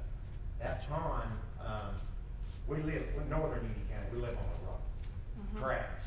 Pond leaks a little bit, so I know it's going down in the aquifer. So I put a well out there and I got me a little man peeing into my pond to keep my pond full most of the time because the water's seeping down. But that is where the spring heads start, right where he's wanting to put this thing. And that is soaking wet all the time. It's pretty much just swamp. And I thought I was having a problem because I was getting a little bit of suds in the branch from that trailer and that rental house, both on the same septic, running down there. About 6 months ago, they run a line down to the culvert thing. And I'm like, how can that happen? So that needs to be investigated into. But I want to find out if they, any way possible, that I'm going to contaminate my branch, my cows, and we've all got animals living up through there. They raise bees out there. Yeah, we have honeybees. I have an orchard. We have chickens. We have dogs. You know, I mean, just it's. Now go back to the corner again. I'd like to show them this too. The corner of. Crossroads. Oh yes.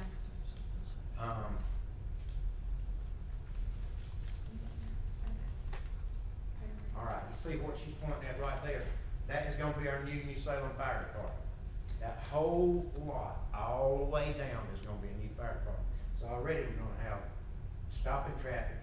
Something's gonna have to be done at the stoplight. I've seen numerous deaths. In fact, the culvert I've been talking about, I seen a little girl, 14 years old, get run over walking down to the store. So it's terrible. We have to wait 30 and 40 cars now till we get out of our driveway. Right. That is how bad. And I don't think the new Overpass. is gonna help at all, because we are now from Mint Hill to Pocono, we're wide open right over. When they hit the top of that hill, gun down to the bottom. And there's a traffic light or just It's a four-way stop stop? sign. It's Four-way stop. It's it's 218. 218 is stop. open right now. Love Mill Road is the stop sign. But and Tim, I talked to Rodney Gordon. Rodney is gonna sell Tim that whole corner right there, so Tim will be upgrading his whole place. Tim's Tiger. So that's what I'm saying, there's no need for him, and I thank the Lord for Beth, and I hardly know Jeff here, and I feel for him, and Right. went to school with Jenny, and have nothing against him. I mean, Oh. I'm for everybody having a business. I've had good business and I've had business fail. But for what that is, that's not the place for it, that's the swamp area. And they've done all dirty and filled up the ditch where the water was draining into the culvert. And so if you level that off, I just don't see where it's ever gonna be able to handle the toxins that are gonna come down, and it's gonna come when it rains. You know, we've been having some torrentials.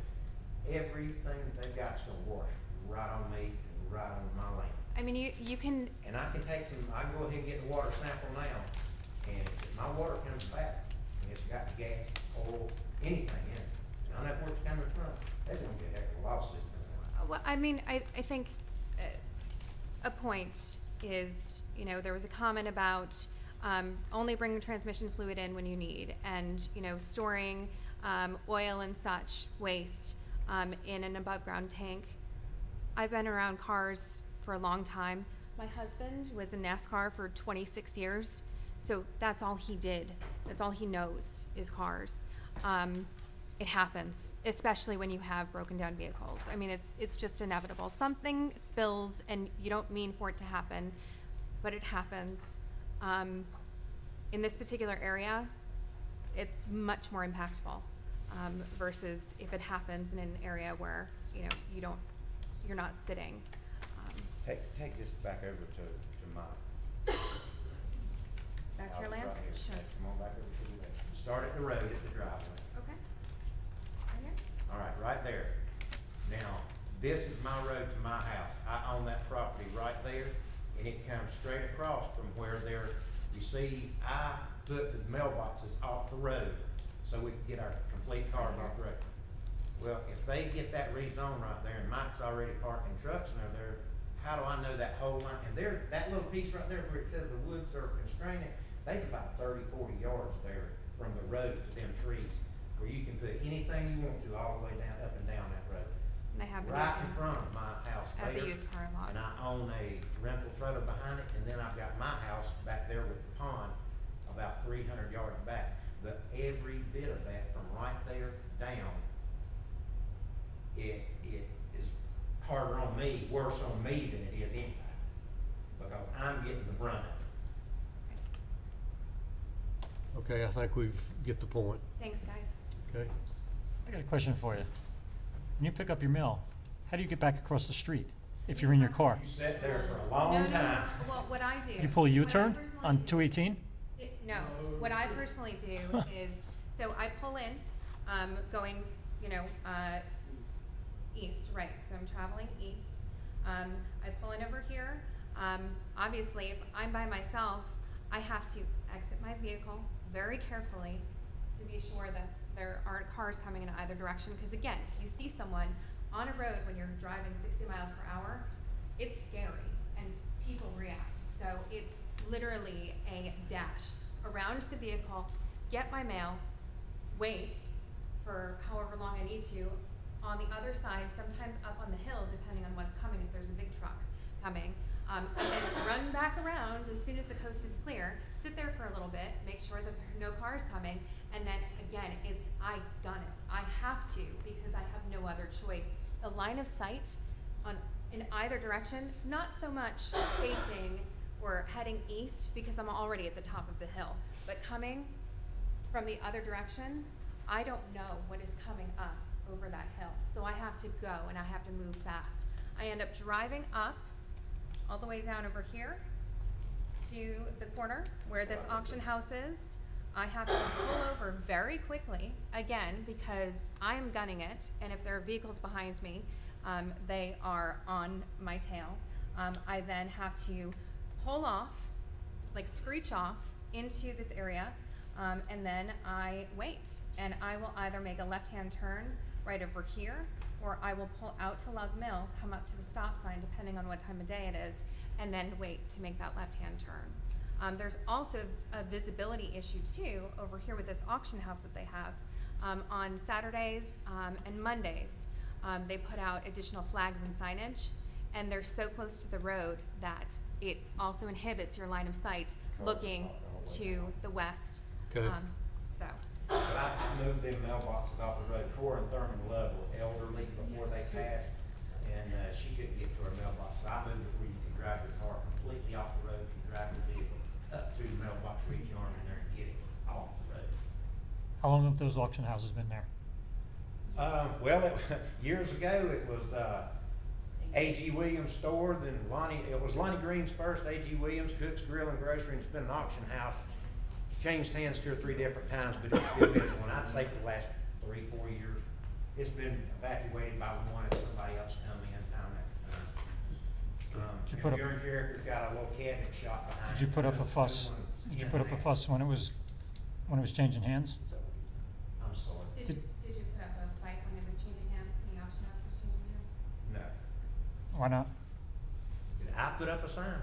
No, did you put up a fuss? They probably didn't know about it, Patrick. Did you- Those things don't necessarily. No, I don't know nothing about it. Things happen. I don't never hear nothing They, about it. they wouldn't have any idea, cause it wouldn't be distributed to the public. Yeah, and So they it's wouldn't- already zoned anyway. This right here, the contamination and the traffic is my main concern. And I think I'm already getting some contamination from the sewage, from the septic out of that thing, because it like I said, it runs right over to me. And, you can tell when it's got a little bit in it because it makes suds, kind of dirty suds. And, but you can't tell there's one there because when the water runs over, in them woods, they have been a place dug out as big as this room here, where, like I said, everybody used to get their water from.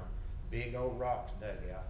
And, the water just seeps down in there and then comes back up as spring head. What I wonder is if you think this, you know, we have to deal in facts and not in what we think. Maybe you should have brought a water sample. So here's the other Well, we're good. We're issue good. that we We can had. buy it. Well, but here's another issue that we had. So I never received a letter because my house doesn't actually face, well, it faces 218, my address is 218, but I guess my property is far back enough that I wasn't informed. I absolutely agree. Facts are important. I didn't know about this meeting until I Googled it. So, you know, and we're here. I also struggled. We appreciate it. Yeah, I struggled yesterday even just to pull up the agenda because it wasn't posted on the main page. You had the meeting information, but the agenda with the address was not included on the page. So we would have been much more prepared, including traffic reports and such. I worked late last night just trying to pull up the information as well. So I apologize that we don't have that. I also have 4 wells right on the other side of that too. Does anybody else like to? I know that Bjorn had to leave, but was there any, I mean, you said it was too small of a project for a traffic study, but was there any recommendation from DOT? Did they have any input whatsoever regarding They didn't. sightlines? They will restrict driveway size, but that's about the extent. They didn't require any kind of turn lanes or anything as far as that use goes. Is there not a minimum distance or a minimum sight line that a driveway must have in order to be? Property already has a driveway, and so DOT honors existing driveways. Now, what they try to do is mitigate additional driveways. In this circumstance, the property owner is wanting to make sort of almost like a U, and DOT seemed to be comfortable with that. Okay. For a house, I think that's appropriate, you know, because you have minimal traffic coming in and out. If it's a place of business, you can only, you know. Well, you got still on that out as a house, you know, use it as a store. It's got the real. We're doing it right now because we have no approval yet for what we're doing yet. But And it's still, just a 2-bedroom, 1-bath home. yeah, but if it was its septic tank. Can we continue on? I believe there's some other people who'd like to talk. Somebody else, please? Hi. Your name, please? Pardon? I'm Ingrid Rowell. Rowell, R-O-W-E-L-L. And I didn't get a letter either, because my property doesn't butt up to theirs, but my home is this one right here. No, wait, is that right? Y'all might have to help me. That's it? Okay. So my driveway is a long driveway, and it services with this house right here. And 3 homes come off this driveway, and we're at the bottom of the hill with this driveway. So what you're not seeing is the full picture of Highway 218 coming up to his place of business. This is a huge hill that comes down to the bottom of the valley. And this is a valley right here at the bottom with this treescape that goes into a deep gully back here. So at the bottom of this, where my driveway is, my mailboxes are right here. And I don't think, will it blow it up? Will it do that, sir? Like Rogers, you can see there's a pull-off. Mine, there is not. Mine is connected to this person's driveway, which is Wendy's. And there just are 5 mailboxes, 4 mailboxes right here that serve these houses. And I literally have to park my car, leave my blinkers on, and to be safe, go at night. To be able to see a line of traffic from the top of this hill and over here to check my mailbox. And it's not because we're in the rural community, it's not because people are going 55. It's in part just tremendous amount of traffic. There are tractor trailer trucks using this road as a bypass from 74 to get from Charlotte to 74 to bypass Monroe.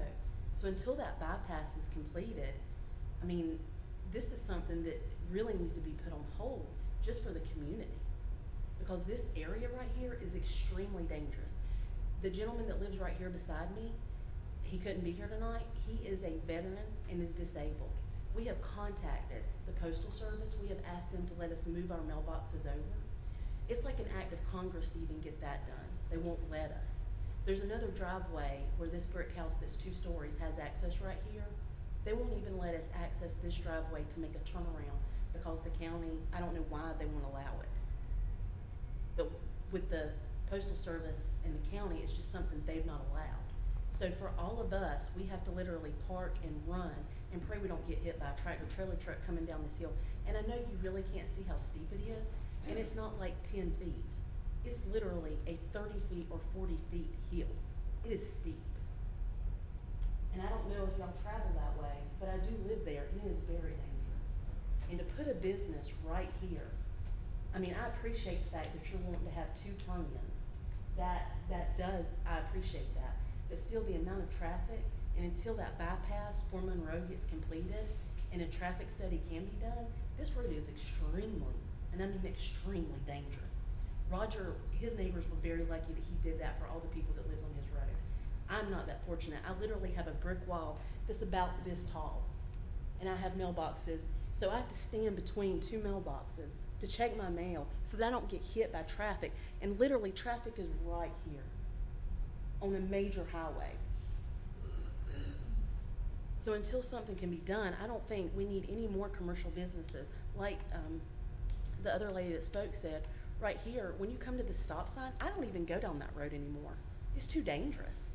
Love Mill, to go to that intersection, I go back to Sykes Mill. There's a better line of sight. Something needs to be done with this intersection. If they're gonna put in, like Roger said, the fire department, no one's done an analysis of what more traffic that's gonna do. I mean, we just have a stop sign there. There's no turnabout, there's no light. At least at Sykes Mill, there is a blinking caution light. And they had to put that in due to how many people have been in accidents and died. And I've been one that's been T-boned at that intersection, but I feel much safer there than here. And on down the road on 218, if you looked at any of the traffic, there have been ladies that have been older ladies towards where you gave approval for that Dollar General to be put in New Salem. There's an old lady that got hit by a tractor trailer truck and died because she could not have a line of sight to see to pull out. I just don't think it's been reviewed and looked at enough. This is a it's a community that commutes. We commute to go to a business. We all have lived there. I've lived there since I was born, 1980. I've been in that house since 98. My dad built that house that I'm living in when I was 6 years old. So I feel like it needs to be reviewed, and to just automatically approve something is a scary thought, because once that gets approved, like in the beginning of the meeting, everyone kept saying, well, this one's already approved and this one's got approval and it's commercial. I mean, once we start doing this, we're gonna turn this into something like Sun Valley. In this area, that road is not ready. This is not 24/27. And it is traveled just as much, but it's only 2 lanes. Because people use it to get to the beach, people use it to just get around Monroe right now. And ever since the bypass construction has started, it is so dangerous. And I don't even know, since you're not from here, if you've noticed that. So, I mean, that's just something to really consider. And it's something on my heart, because every day I risk my life just to check my mail. I mean, I've thought about having to go get a post box, but I work in South Park and I live in Monroe. So I guess I go to McGill to get a US post box. You know, it's very discouraging when I hear the neighbors talk about how they can't check their mail, how animals might be affected, and then just more traffic, I just don't think 218's ready for this. Okay. Any questions for this lady? Well, thank you. Okay. Thank you very much. Appreciate it. Are there any other comments? Yes, sir.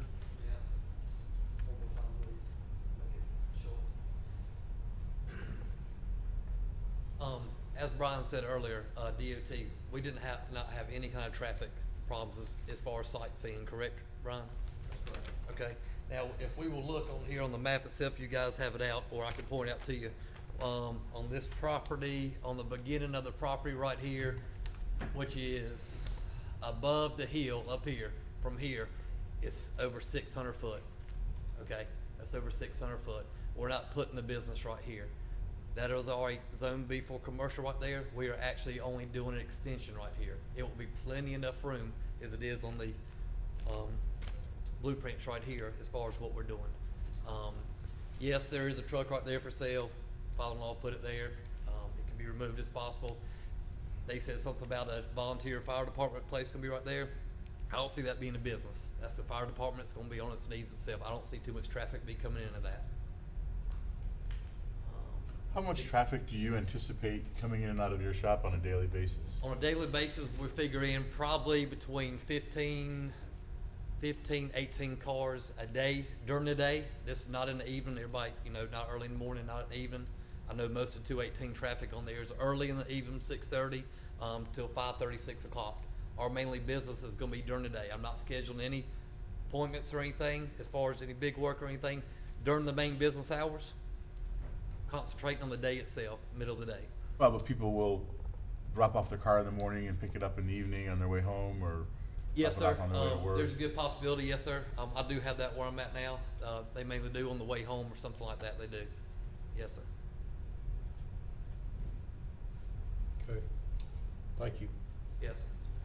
Gentlemen, if I may comment on the traffic, actually throughout the day, because that is a major route that big trucks use to cut around 74, that it's busy all day, every day. I was there, I was trying to get out of my driveway this afternoon at about 2 o'clock, and I had to wait 6 minutes. I timed it before I could get out.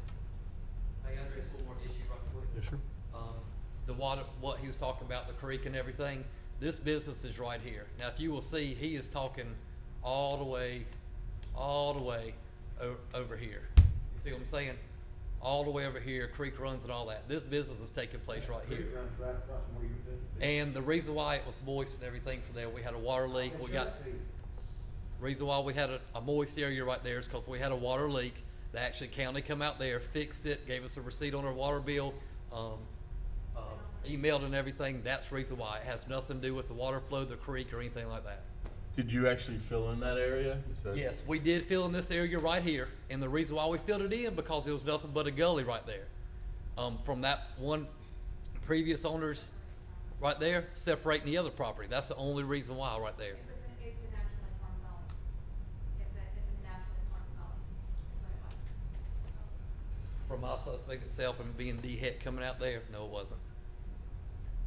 I've seen it there for many, many Thank years. you. It was- Thank you. I have a question. Oh, I'm sorry. You own the property then would be to the west, right? Yes, sir. Okay. So you're basically, you could put a business on that property right now. This one without- right here? Yes, sir. Yes, sir. Yes, sir. That's already zoned. That's already zoned before It's commercial. just not yes, sir. large enough to do It's what not you large want. enough for Well, itself. I could build a I small thought there's an one. issue with perk. There is a little bit issue with parking, but he could conceivably utilize the system on the property that he already owns. Our environmental health actually allows that, so he could utilize that system. As a- even on as a septic adjacent site? I mean, is- Property that's not zoned commercial, he could do that. So you could basically pump your system to that area. It is possible.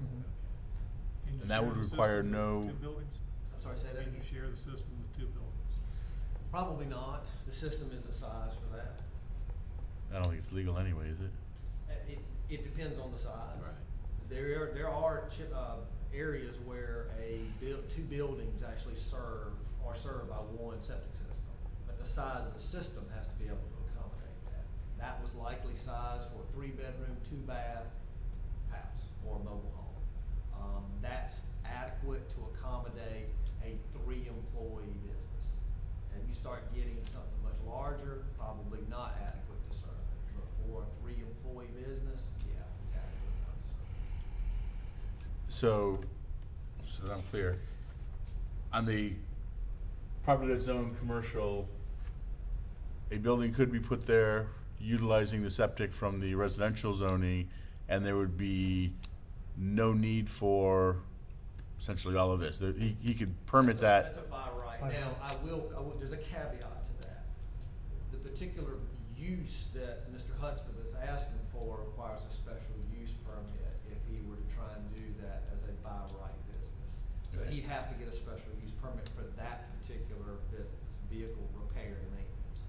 There are a whole host of other commercial uses that are allowed by right that would not have to get any kind of special permit. Convenience store, bank, dog grooming facility, any of those facilities could go there without any approval from this board or anyone else. It's by right on that property. My question, if they did that, and he said, I'm gonna go in there and build another type of business, would DOT come in then and look at for speed lanes and turn-off lanes? It would depend things on the like that? intensity of the business.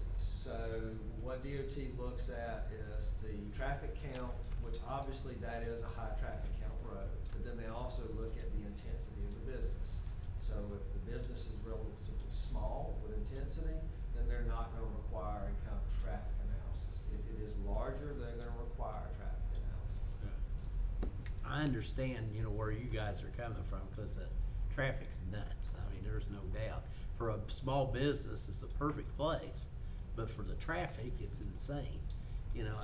Can we require that there is a turnoff lane or some more study done because of the traffic?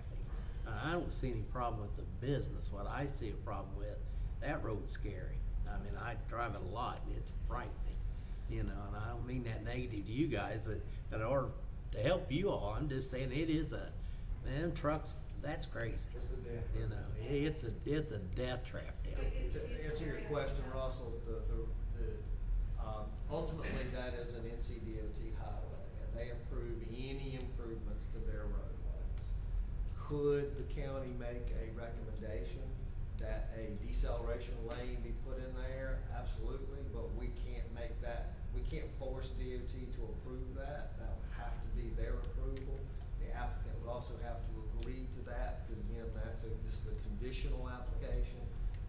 You could say we want you to do it, but ultimately he has to agree to it before it could move forward with that. But we could say that we. You could say you recommend it.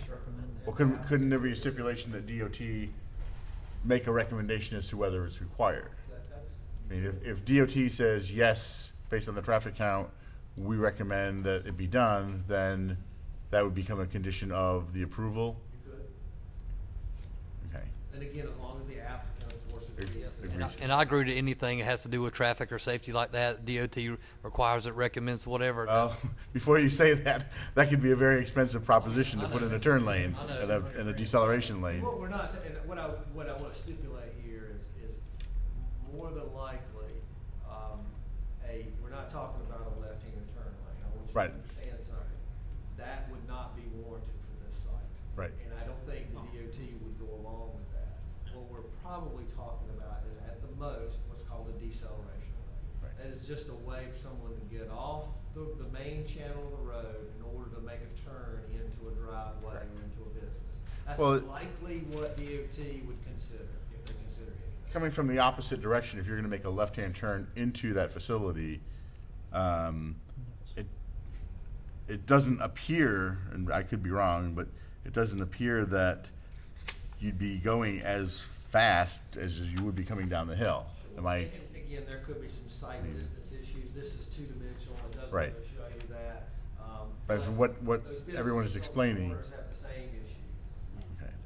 You still do, you still get cars coming from the east to Right, to the west. Going down to 18, and again, they are traveling at a high speed. One, because they're trying to beat the cars that are sitting on either side of the stop sign from, pulling out in front of them. Also, they're coming around a bend.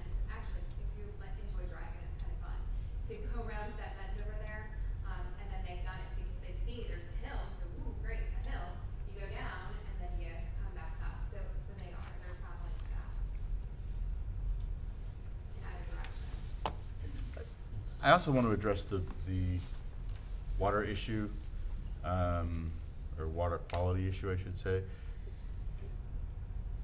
Is there any environmental impact that the county requires for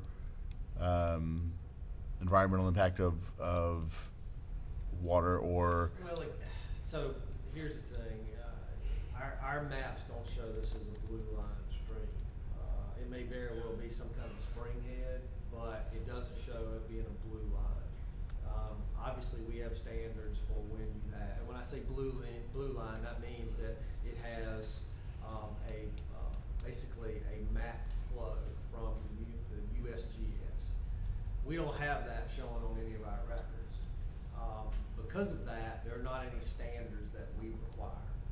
Now, if there is some impact to adjacent property owners because of, runoff from it, they certainly have a civil process that they could go through if they wanted to. But to my knowledge, there's no county standards because it doesn't show up in the stream that we would have any regulations for. Okay. So as far as impact to the county, if by some chance there happened to be a water quality issue after a building were to be built, that would become a civil issue between the landowners, and the county would have no liability or exposure. I don't see any at this point, no, sir. Any other questions? Russell, Charlie? I'm familiar with the site, very familiar with the site. The concerns they have about that hill with current traffic on it are real. Chris? I wish I could say differently, but it's real.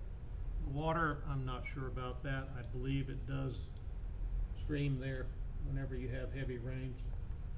And so there could be some percolation that the county's not aware of. I don't know. That was my only question a while ago. If I said y'all approved it and all, and he comes in, builds it, and then years down the road, it'll wash off everything. Because I know these parts are daily. That's what you're bringing in for. You got problems. And when he washes it down and it hits that branch, it goes in, my land and water and branch, where I water my cows is contaminated. I'm a big mess. Okay, do we have a motion?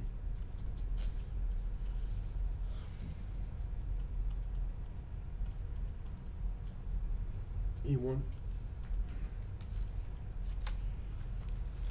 Much as I hate to do it, folks, I'd say we move not to approve. You know, this is actually a lot tougher than I thought it was going to be. On one hand, you know, my feeling is that regardless of the number of competitors that are in the area, anybody has the right to start a business, especially on their own property. So I don't think that piece of it is really an issue as far as, you know, should he or should he not operate a business. His success or failure is up to him. The issue of the traffic, I guess I'm struggling with, and understanding that there's a high rate of speed, there's poor visibility. What I'm struggling with is the fact that there are possibly 15 to 30 cars in the course of a day, roughly, you know, putting that into perspective, you know, 2 an hour. And I don't know if that is enough of an impact on this road. And where do you draw that line? Is one car too many? I mean, if they get into an accident, then of course the answer is yes, one car was too many. But you have to rely on the fact that people that have an operator's license for a motor vehicle have to respect the rules of the road, and they have to abide by the amount of traffic that's on a road, and that's up to them. I think if we were to not approve businesses on busy roads because we're afraid of people getting into accidents, unfortunately, there wouldn't be any business. So that, to me, that issue, although it's difficult, I don't know that that's a deal breaker. Quite honestly, I'm more concerned about the water and the environmental impacts of that area, because once that occurs, once the building is there, it's very difficult to undo it. And you know, having said that, I think that, to me, the traffic can be mitigated with a deceleration lane. The business opportunity is the burden of the business owner, but the environmental impact is the one that concerns me the most on all of these. And I think the only way that I could make a motion to go in favor of this would be, one, with a stipulation that a deceleration lane be a part of the plan, assuming it's approved by DOT, and two, that an environmental water quality impact study be done to determine if there is any, I'll say validity, not that I question your ability, but if there's any validity to the possibility that water can be impacted along that area. So my recommendation would be to approve with those two stipulations. You have a motion on the floor currently from Mr. Griffin, which is for denial. I guess you'll need to dispense with that motion, or at least if you get a second, then you can move forward with dispensing with the motion. If that moves forward, that's great. If it's not, right now you have a motion on the floor. Can I make a motion? Can I make a motion, or do I have to wait until You his? have to wait until that motion is dispensed. We have a motion to deny it. Do we have a second? We do not have a second, so therefore. I'll second that motion. You second? Chris at the last moment gives Okay. it a second. So now a vote, of course. Yeah, we'll vote. What I'd like to do is everybody raise their hands. So those all in favor of not approving this, raise your hand. 2. Those in favor of approving it? Well, time out. basically the motion was to deny it. That Right. motion fails. That motion failed, okay. Do we have another motion? I would make a motion that we approve with the following stipulations: that an environmental impact study be done on the water quality to ensure that there will be no adverse effects on water quality downstream, especially, and that a DOT recommendation, I'm sorry, let me rephrase that a deceleration lane be added with DOT's approval. Okay, we have a motion on the table with two stipulations. Do we have a second? Second. Thank you, Patrick. All those in favor, raise your hand. Those opposed? I'll raise my hand to approve Okay. I with believe the stipulations. it passes with the stipulations. What we'll do is certainly, we'll let the audience know this is not a decision. This is nothing more than an advisory recommendation. A decision will come by the Board of Commissioners. Typically, that meeting is held at their next meeting. This will not make it at their next meeting, which is July 17th. It will be in August. So a notice will go out for that hearing date. That is an official public hearing. At that meeting, the public's allowed to speak. However, they do limit you to 3 minutes per person to speak. But again, they'll have this information from the planning board. They will have a packet that they can refer to, and you can contact your council members and you can discuss it with them individually if you'd like to as well. Okay. Thanks, everybody. Appreciate it. Appreciate y'all's time. Okay, next item on the agenda.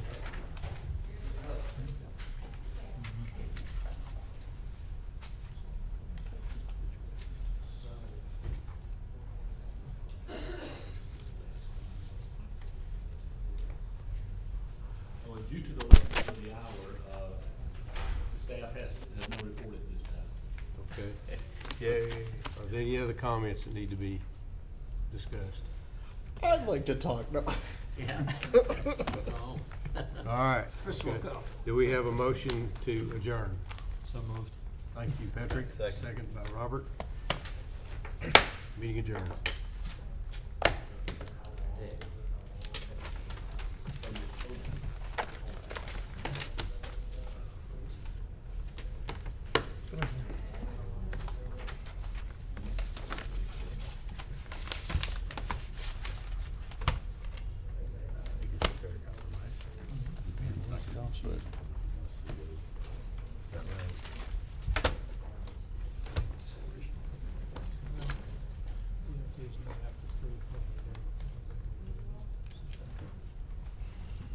Yeah, the environmental impact study. Everybody adheres to traffic laws. Where's the off button? Well, but I mean, But you can't, What do you think? you can't stop a That work? sign. I don't know what that is. Right back in that. Oh, now it's recording. but I think Was if it you not say recording before? No, it was on. It was on. they're speeding down the road at 60 miles an hour, we shouldn't put up a business. There would be anything Yeah, on there'd 74. be nothing on 74, there'd be nothing on any, on Providence. Oh, okay. Troopers could pay off state debt on that road. Why is that not being done, Russell? Well, they probably are trying, but they need to reduce the speed limit. And they need to, and we need to have, we really do need somebody sit there, giving tickets out, all, that's a scary road. That's probably the worst one in our county. Really? Patrolmen don't wanna work it, they're gonna get run over. Yeah, they'll get run over Well, too. you know, this is terrible to say, but, when I first heard about this area, Waxhaw had 8,000 people. 12 years later, when we moved here, it's plus 16, 50,000 in a 5 mi- Just got that back there still on. Okay. The amount of people in a 5 mile radius of Waxhaw is astronomical. And, you know, Okay. there's, it's just amazing. You know, Sorry about that, I need to.